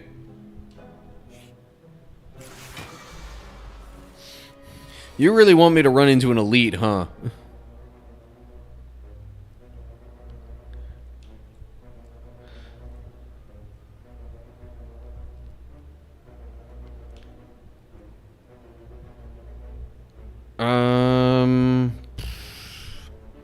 Sure, piercing whale, because it doesn't cost anything.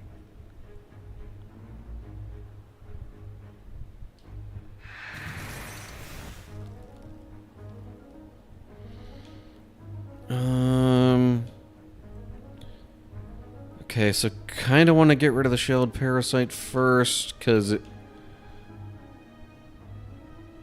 if I don't, I'll be vulnerable for a little bit, which isn't great, of course.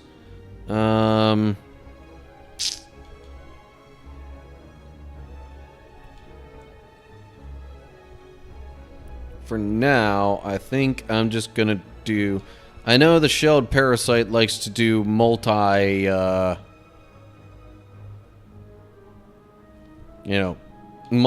attacks.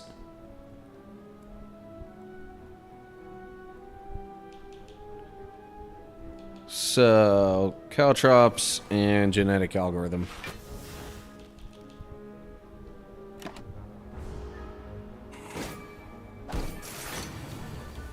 Well, at least it was caltrops, so still,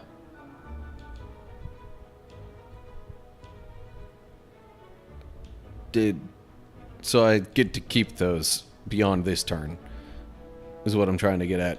Anyway.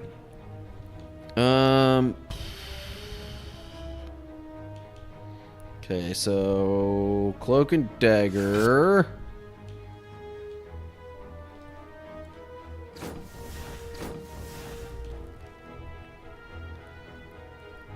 I'm gonna need to deal quite a bit more damage if I want to start chipping away at the plated armor there.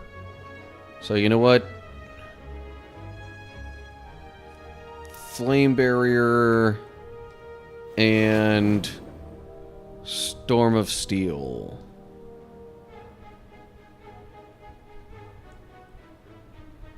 Sure.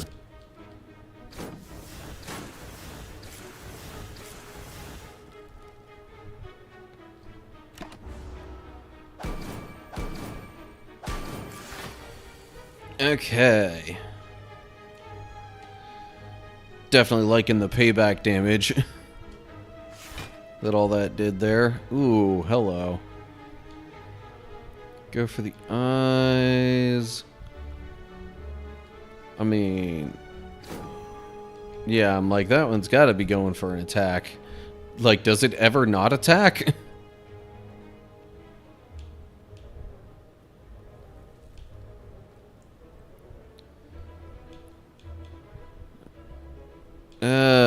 Clothesline would get rid of the other enemy, and I'm not sure I want that.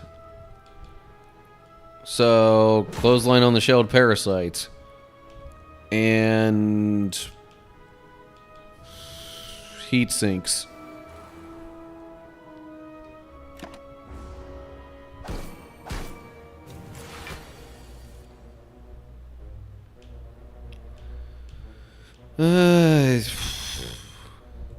Got some kind of high-cost stuff this time.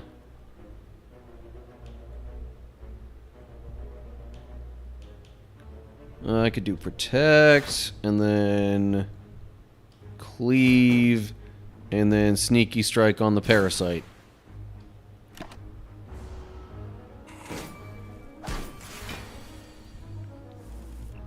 I think I started the battle at 56 health, so I haven't lost a ton. Ooh. Okay, hang on. Before I do, like, any of the other stuff. Armaments plus. Okay. Bouncing flask.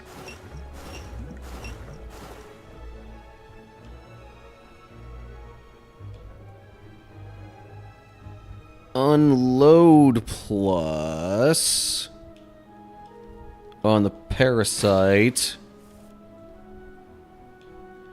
and then use the dagger on it, and then pretty much any attack for the win.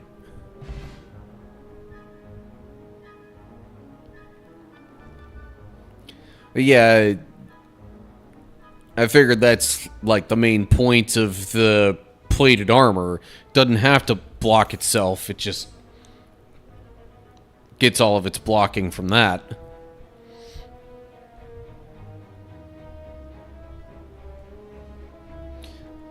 Okay.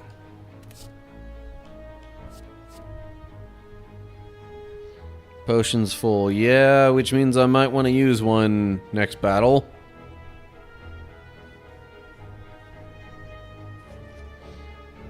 All acceptable, so rolling, right? Yep. And I rolled a 4, but since we're skipping that 1, I guess 4 means flying sleeves.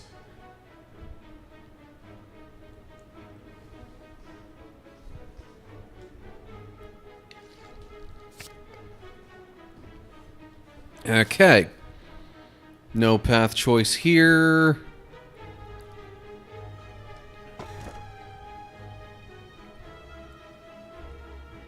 Yeah, 26 gold.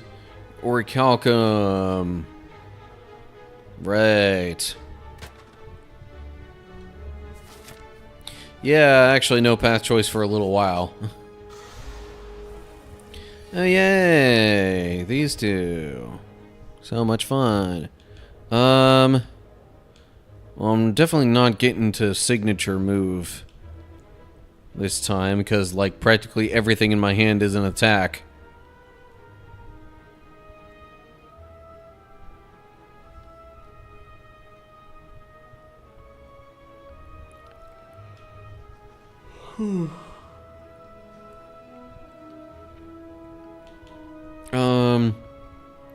Huh. Well, clearly neither of them are intending to attack.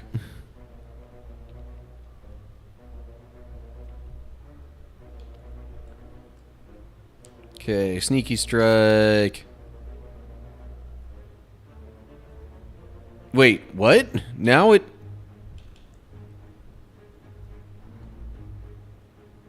is?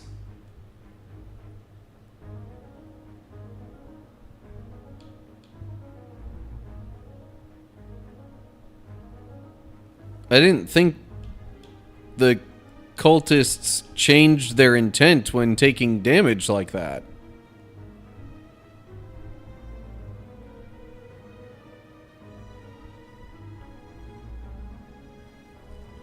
I mean, okay, outside of this situation, yes, I would like to know, but I'm not sure I want to know at the cost of a trap being triggered.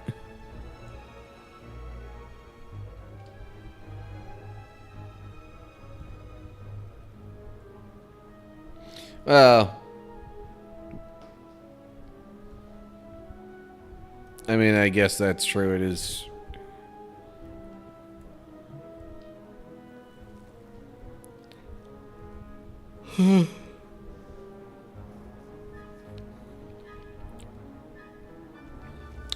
Alright, fine, you convinced me.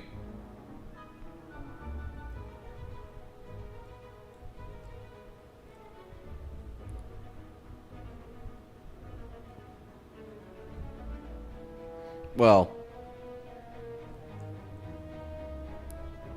if you roll, I don't have to say anything.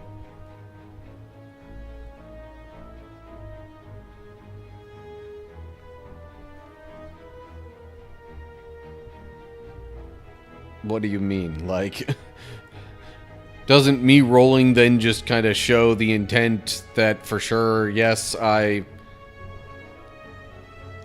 am saying tell me the thing?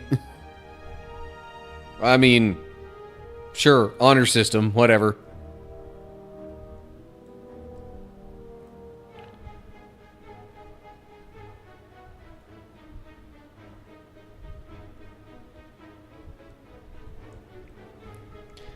I mean, you'll obviously be able to see whether I roll or not after you tell me.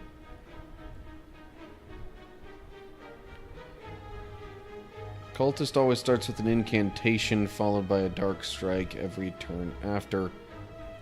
Chosen will at least will start with poking, then hexing, then if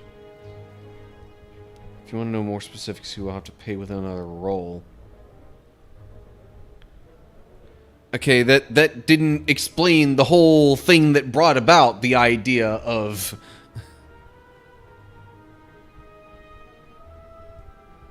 getting information.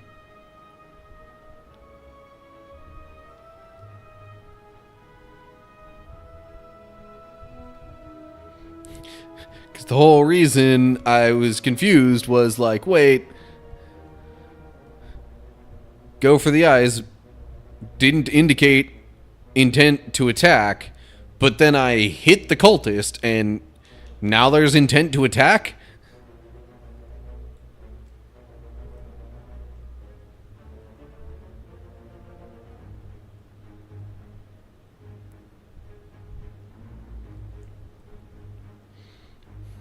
So, if I have to roll to get an explanation on that, nothing says that should have happened. Okay.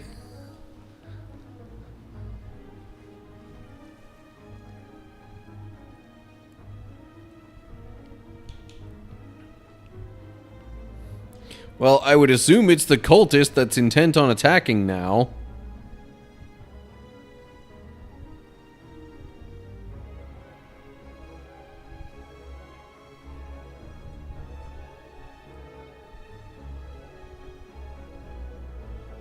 Cultist doesn't know as my information describes.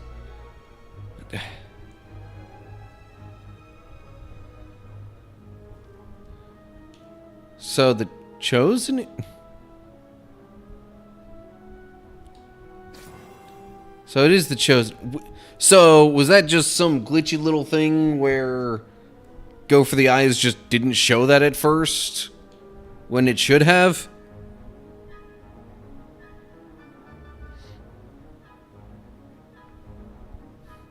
Kind of weird, but okay, whatever.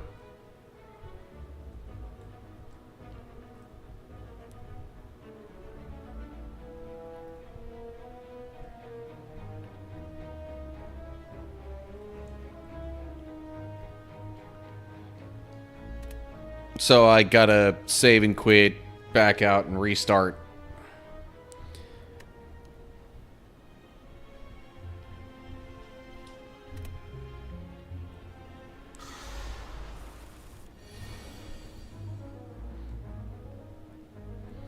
See, that's why it seems a little confusing to me to say you'll give me the information first and then I roll, but like it was then unclear if the little bit that was volunteered after that was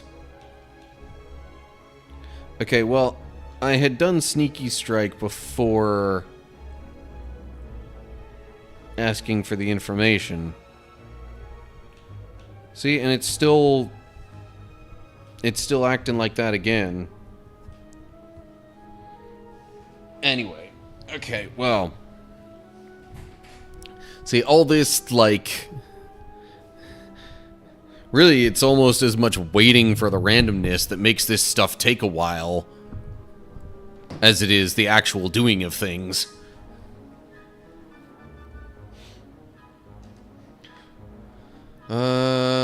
Okay.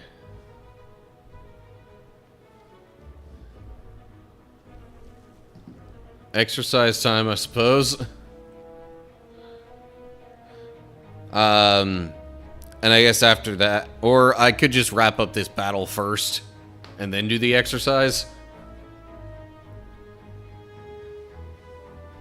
Okay, so I did Sneaky Strike before I asked for more information.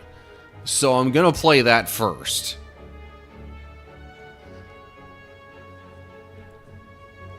And then we'll do a roll to see what I'm doing next. Okay, so I did Sneaky Strike on the cultist. And then Go for the Eyes freaking changed.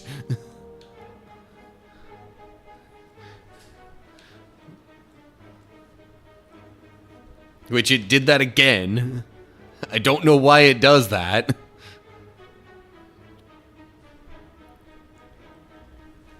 Okay. So, what am I rolling now?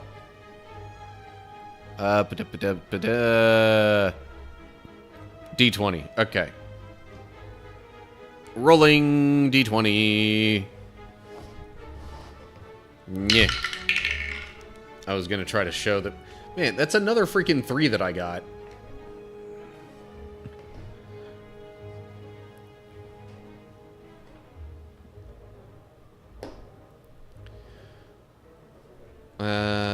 One, 2, 3, 4, 5, 6.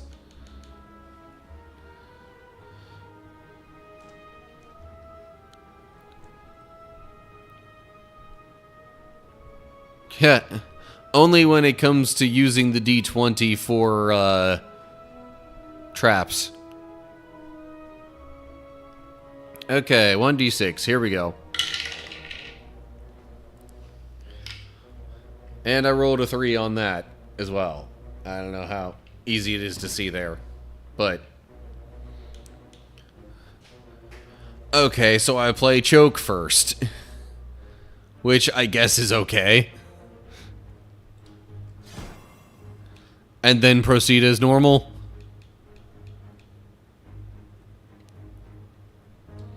Alright, well, I'm still going to use Go for the Eyes on the Chosen because, you know,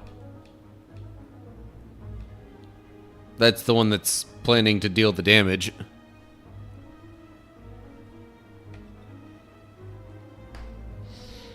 Do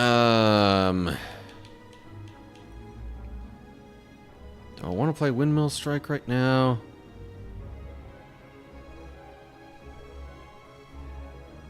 What I'm thinking is Windmill Strike, then I'll play Storm of Steel. Shiv. Shiv. Cultist is gone.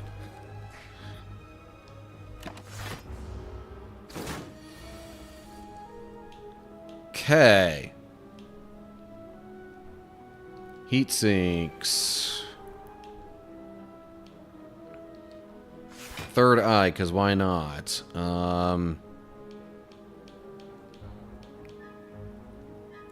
I have no inherent opposition to any of those cards.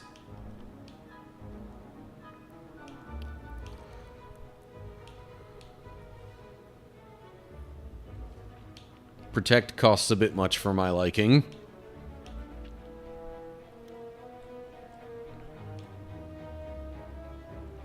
I think I will do Sword Boomerang. And... you know what? Hello, World. Why did it have to be that card next? Oh, well, it costs 3 anyway. And I have been hexed. Okay, Armaments Plus at no cost.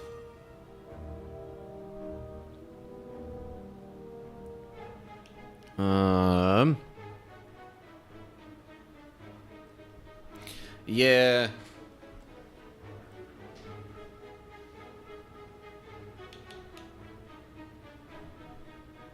Non-attack card. Shuffle one dazed in. Right, yeah. Okay. Well, I doubt I'm getting them down to 23 life left.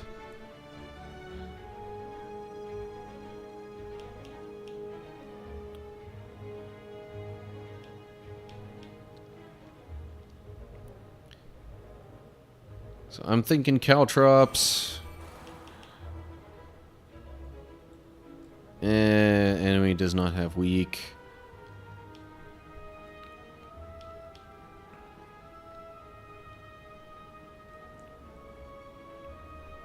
Cold Snap. Because I can.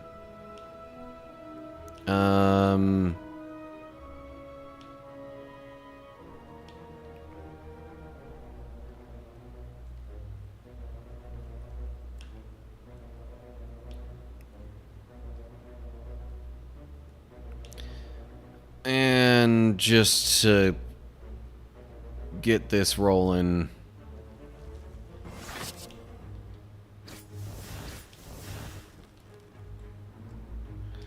I thought about using the Ritual Dagger, but just on the off chance that it comes back around. I don't think the Chosen tends to do a ton of damage in a turn. So I might just keep attacking. Yeah, okay. That wasn't bad.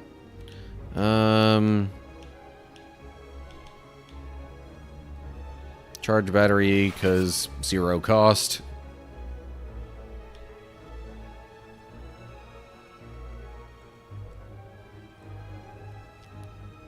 And then...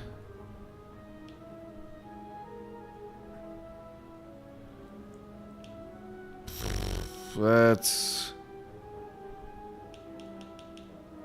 gonna be a lot of cards that I discard that way, but... I don't know, would that really be so bad? Right, Flying Sleeves.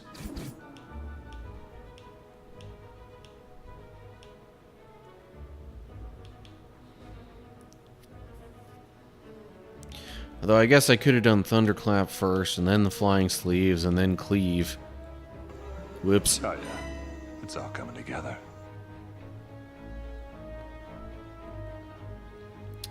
I mean, yes, that is true. I don't know how badly I want to use any of those potions right now, though.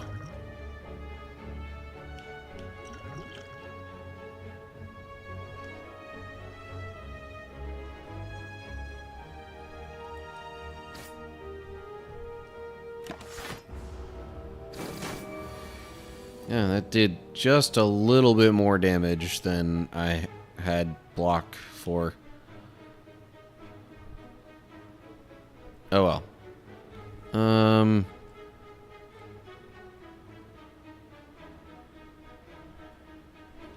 Okay, well, pummel, because why not?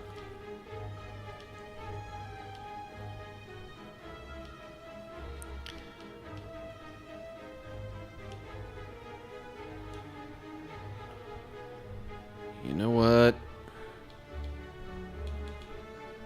Most of the time,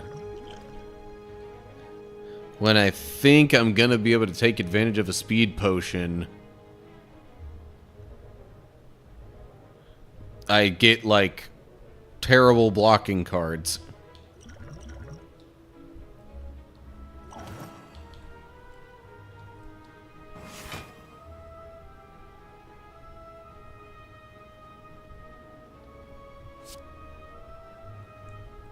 And boom. Okay.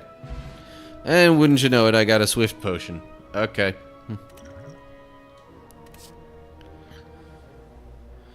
And roll to see.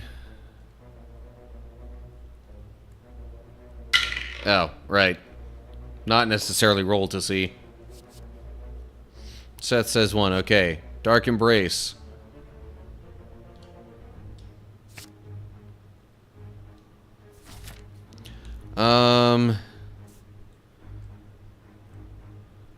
Yeah, we're already past the 2-hour mark, and I still have some exercise to get in.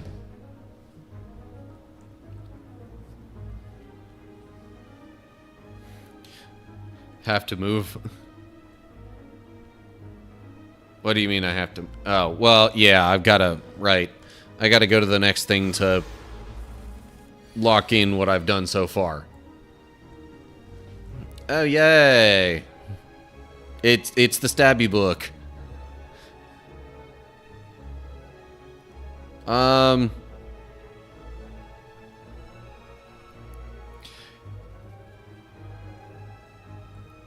We got OE, what?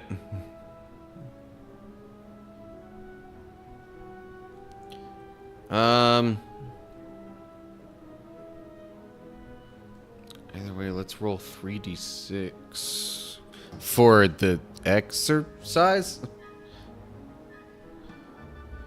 Okay.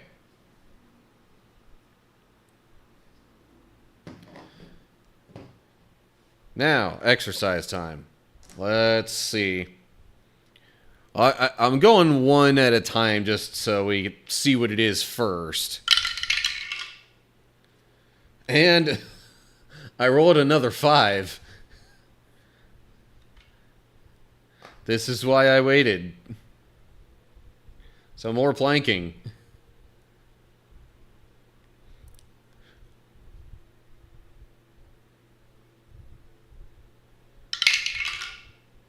And this time I rolled a 4.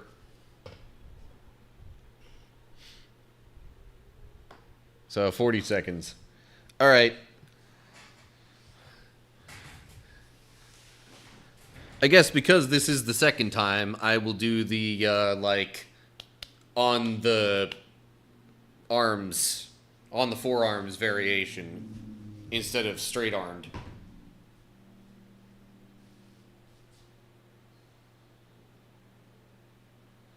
So, let me set my timer here for 40 seconds.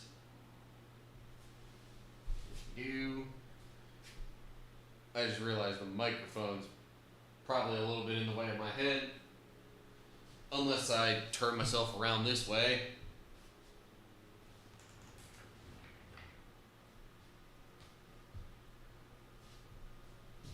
Okay. You and start.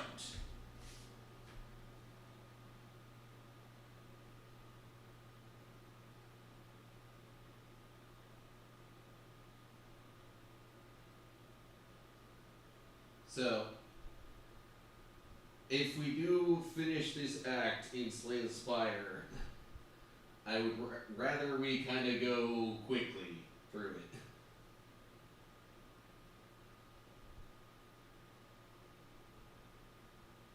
Got kind of a full busy day tomorrow, and I would like a good bit of rest today to, you know, be more ready for that. Okay.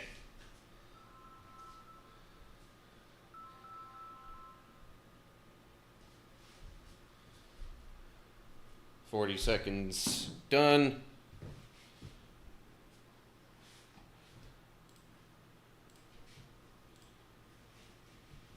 Exercise message unpinned. Okay.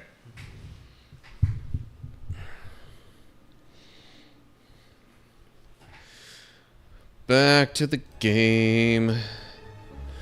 Alright, this, I think, is going to be a rather excellent battle for some liquid bronze. Random what? Oh. Like random choices?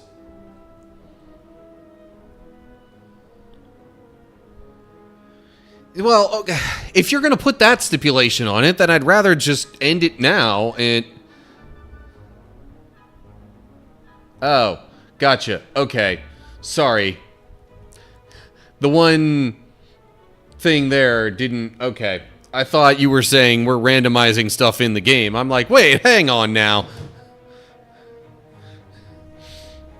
But now I look at the Twitch chat and it explains it a little better that that's for the changing an exercise. Okay, so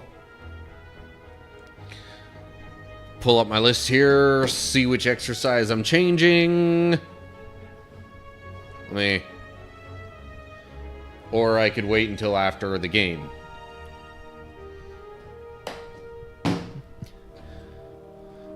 Okay. Let me try and move this along fairly quickly.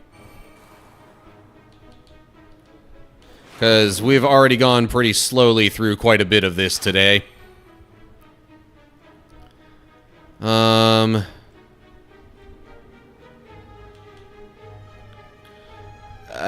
Whatever.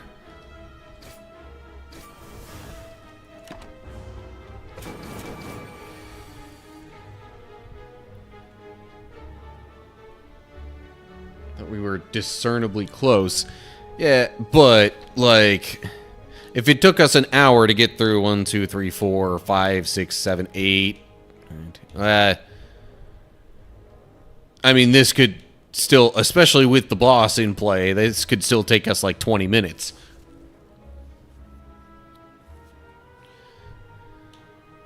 Yeah, we've already taken more than an hour for this act.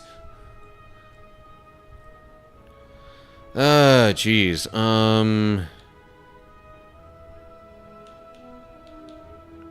Go. Well, choke. Cleave. Oh, geez, I have a lot more energy than I thought I would. Okay. Well, then, I suppose protect. Third eye. Not so big on tranquility in these situations, especially if it ends up as a higher cost. And piercing wail. Because I can.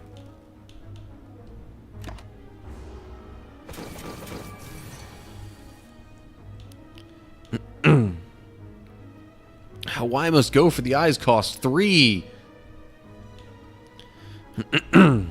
Okay, armaments. Bouncing flask, heck yeah. And then I guess clothesline and flying sleeves.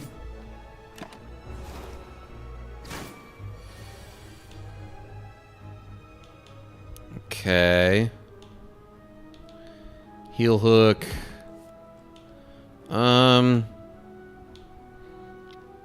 Genetic algorithm to make it better for later.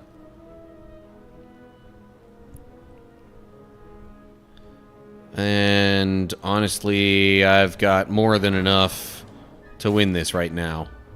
Okay. Snecko Skull. Whenever you apply a poison, apply an additional poison.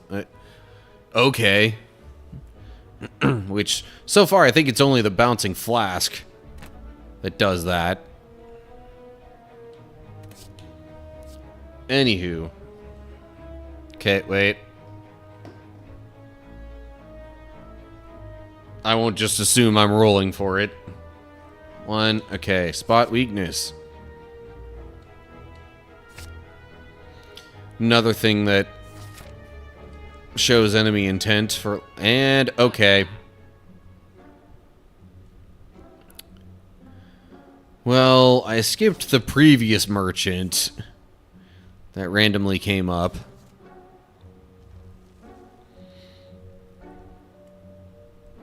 And I'm not exactly doing stellar on health. I think this time I'll see what we get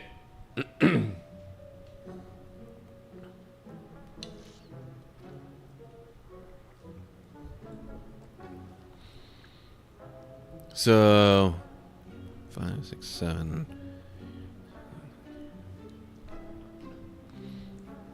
I mean, last time it was going to be roll a d20, right? So, well, d14 kind of isn't doable.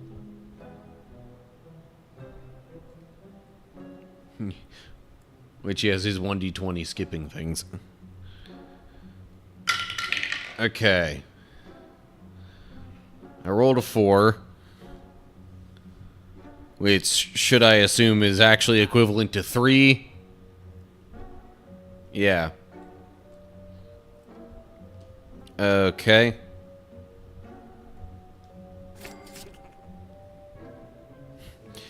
Hey, I mean, another poison source. We just got a relic that does stuff with poison.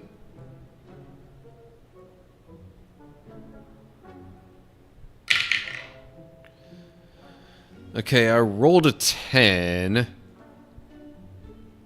2, 3, 4, 5. Actually, yeah. 1, 2, 3, 4, 5, 6, 7, 8, 9, 10.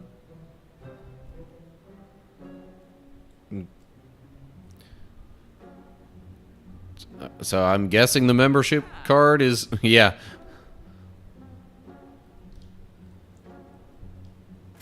I mean, haven't spent a ton yet.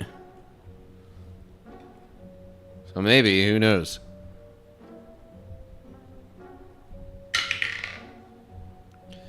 Oh boy. I rolled a 1. Not like I would lie about it, but... yeah. So...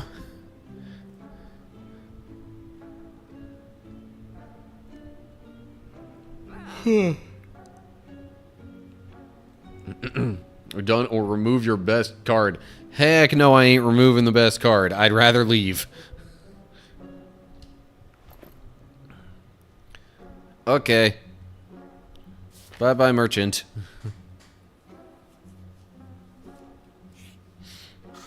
Oh, hey, it's the Snecko. Which makes literally no difference now.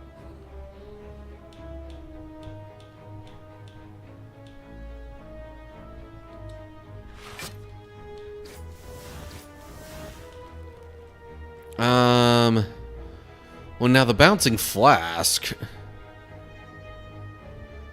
would essentially be placing 12 poison instead of only 9 now.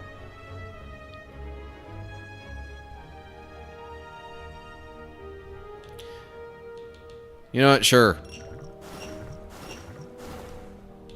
And then Storm of Steel. Shiv like crazy.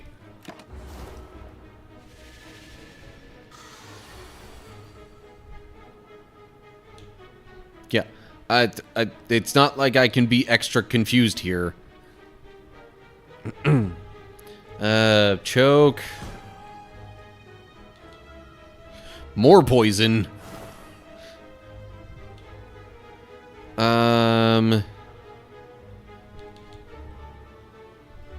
Let's go genetic algorithm. Because there's no harm in making that better for later on.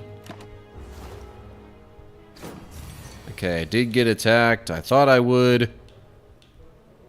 Glad I was right. Okay. All non-attack cards. Thunderclap. Charge a battery because it costs 0 and is not an attack.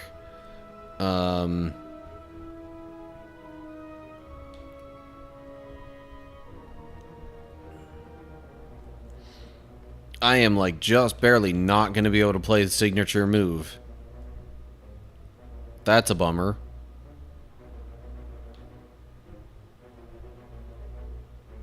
Well, okay. Weak.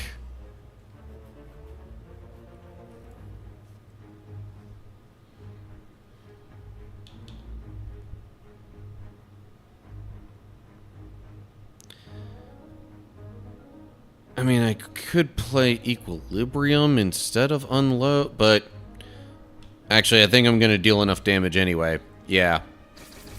So, whatever. Okay. Card options. Escape plan. Rushdown plus. I literally have no method of entering Wrath. So that would be a pointless card. Or a Heavy Blade.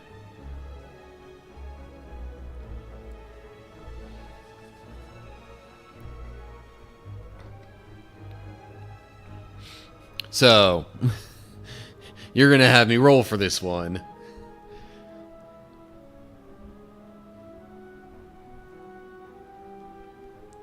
Skip here as you...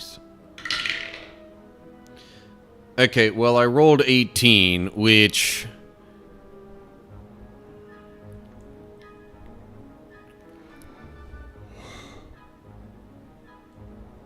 Oh, man. Yeah, so... Does that... Which one does that leave me with? I mean... If we're counting the skip option, then I think that means escape plan is the choice here.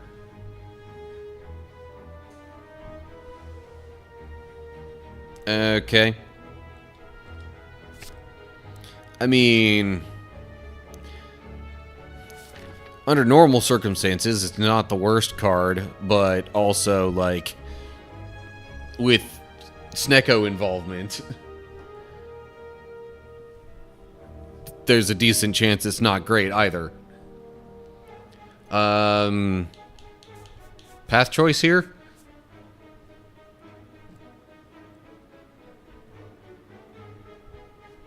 One, okay. I was like, watch me encounter an elite anyway.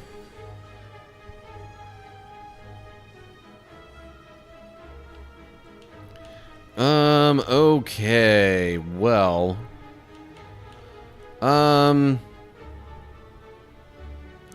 Triggers whenever this card kills a not... These two are minions. Darn it.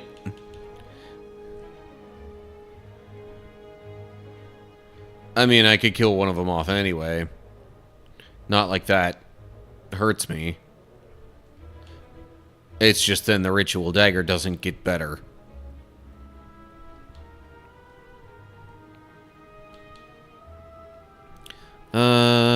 So I'm thinking...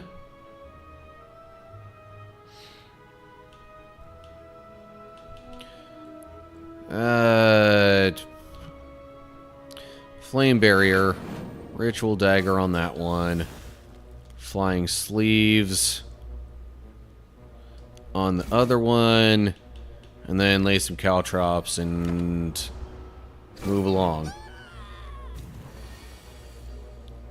Yeah, okay. Free poison placement, nice. Enemy... Oh, that's if I discard something. Too bad right now my only methods of discarding things are, like, discard everything. Okay. I think I'm gonna go yeah. Clothesline, Sneaky Strike, Sword Boomerang. Deal as much damage as I can. And more minions, yay.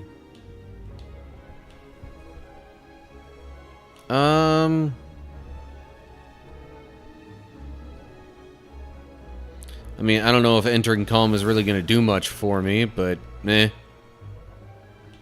Why not? Genetic Algorithm.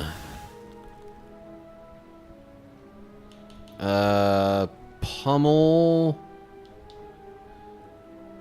See, now I've been spending too much time damaging the minions. Piercing Wail. And then do I want to pummel or use Equilibrium? I'm thinking pummel. On the big guy.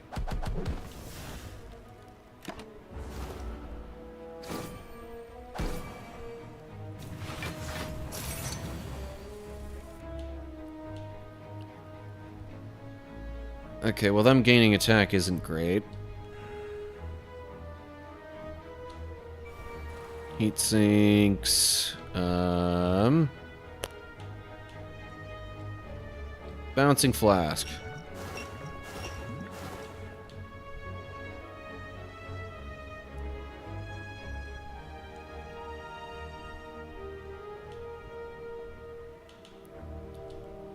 Cloak and Dagger. Oh, they're both shielded too. So I think for now I'm just gonna keep focusing on the leader.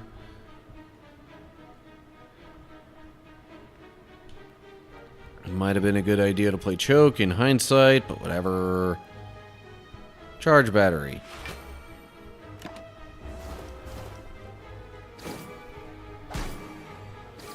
Ouch. And just like that.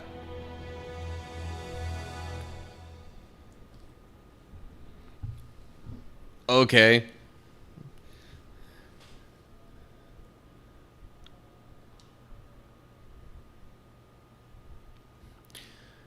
Well, there you have it, I guess.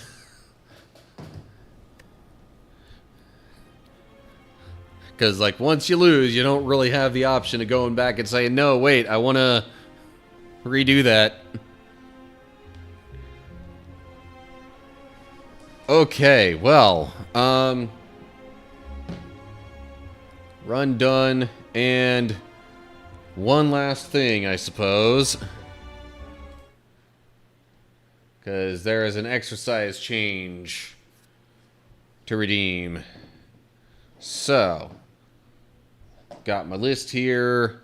So, first roll is to see which exercise I am replacing in the list. Yeah. So, swapping out number 3, which is currently squats. Okay. And then... So I have 4 alternates.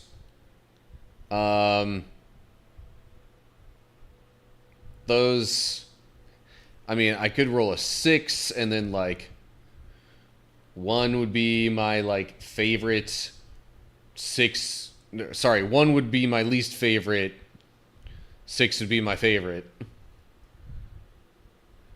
And then 2 through 5 are the actual options. And I rolled a 6 on that. So, what do I want to add in place of...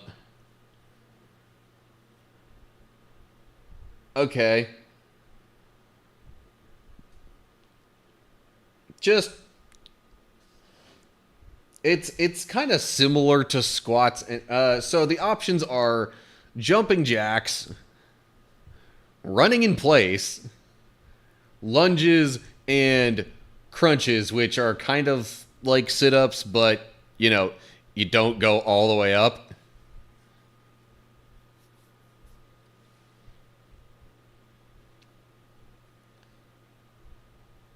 So I was thinking, well, if I'm replacing squats, lunges are kind of like the next closest thing, and I haven't actually even had lunges on the, like, main list as of yet, whereas jumping jacks I did have on there at one point. So, I'm thinking lunges are what I will put there.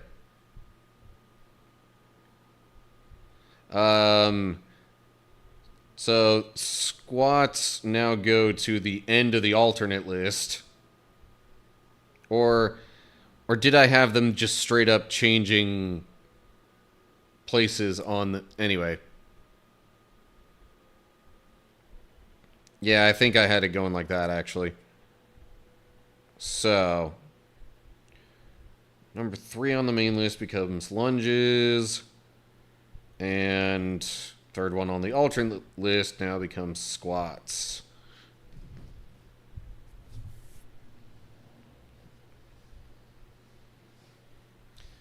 Which,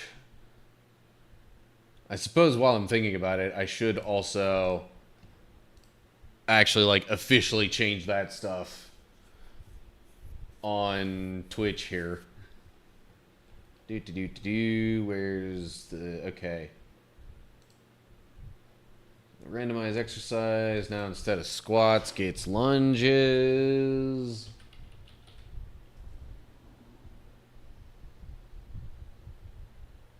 Yeah, okay. I was just double checking that it matches the list on my phone. And... Okay. Nothing in the description of the changing an exercise redemption needs to... none of that needs to change. Okay.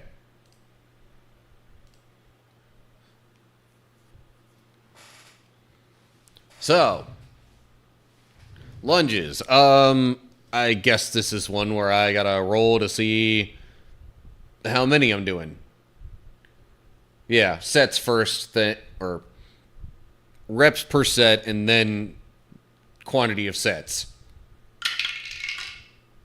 Okay. 6 reps per set. And how many sets? 3 sets. Okay. Now, because, lunges are like, you could argue there's an individual action with each leg. I guess I'm counting, one count for the purposes of this stuff that I just rolled as once on each leg.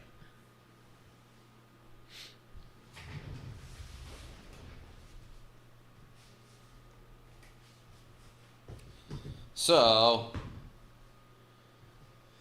I think I got plenty of space to lunge here. So, like that. Both legs I'm counting as one. Alright. So that's 2.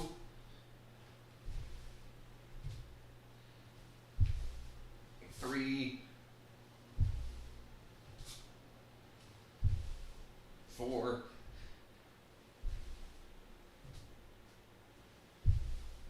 5.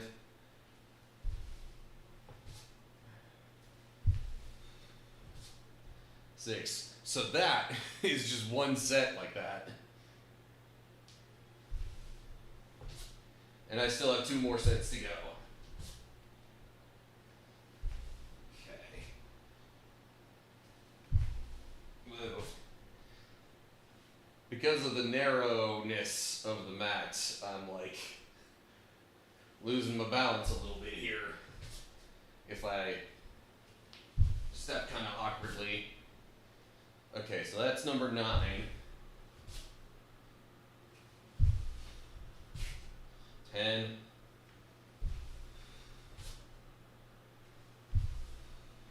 11.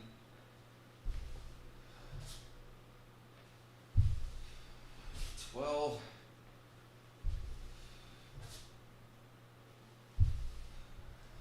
13.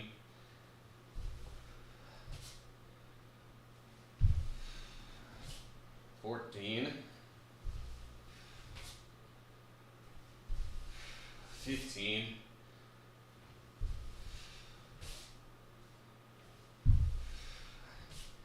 16. 17.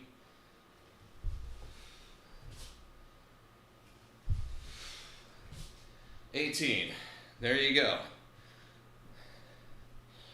The first ever redemption of lunges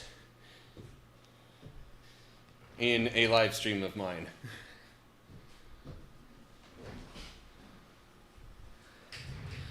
Gotta say, it was definitely starting to feel that a bit in like my quad/knee area.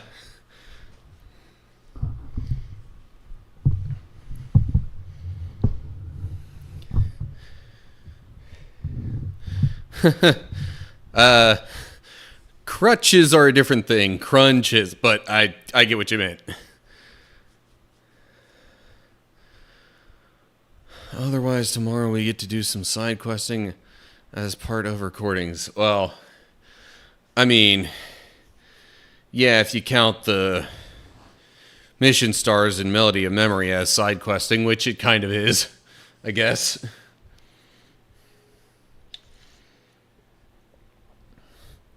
So yeah, that is definitely going to do it for tonight. It is already like 9:20. I would like to get to bed pretty soon here. So, upcoming live streams. Tomorrow will be Melody of Memory. I'm thinking it is quite likely I will unlock and then complete the final closed off area in the world tour for that game. I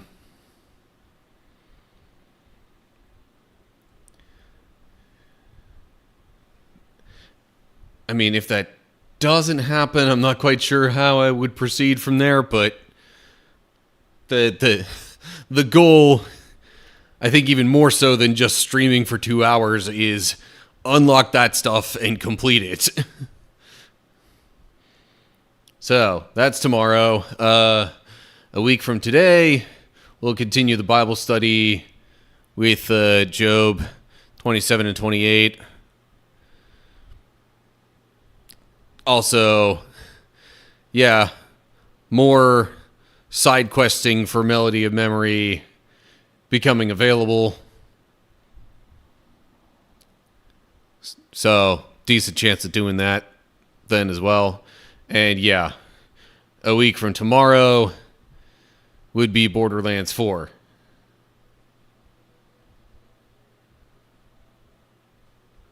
That's last in the rotation now. Meaning Melody of Memory. Yeah, I mean, doesn't necessarily have to be a regular rotation kind of thing, but yeah.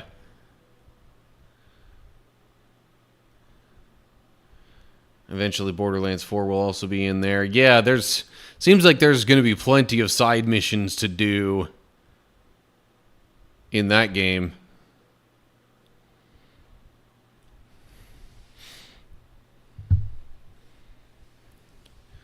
Okay. Now I actually need to figure out a person to raid on Twitch here.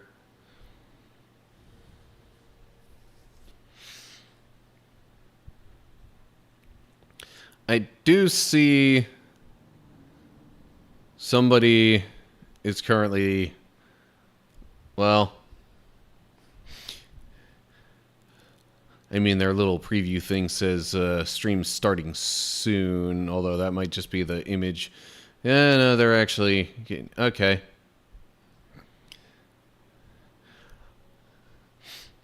So, perhaps because I'm wrapping this up a little bit later than I typically do, see somebody streaming I have not seen live in quite a while.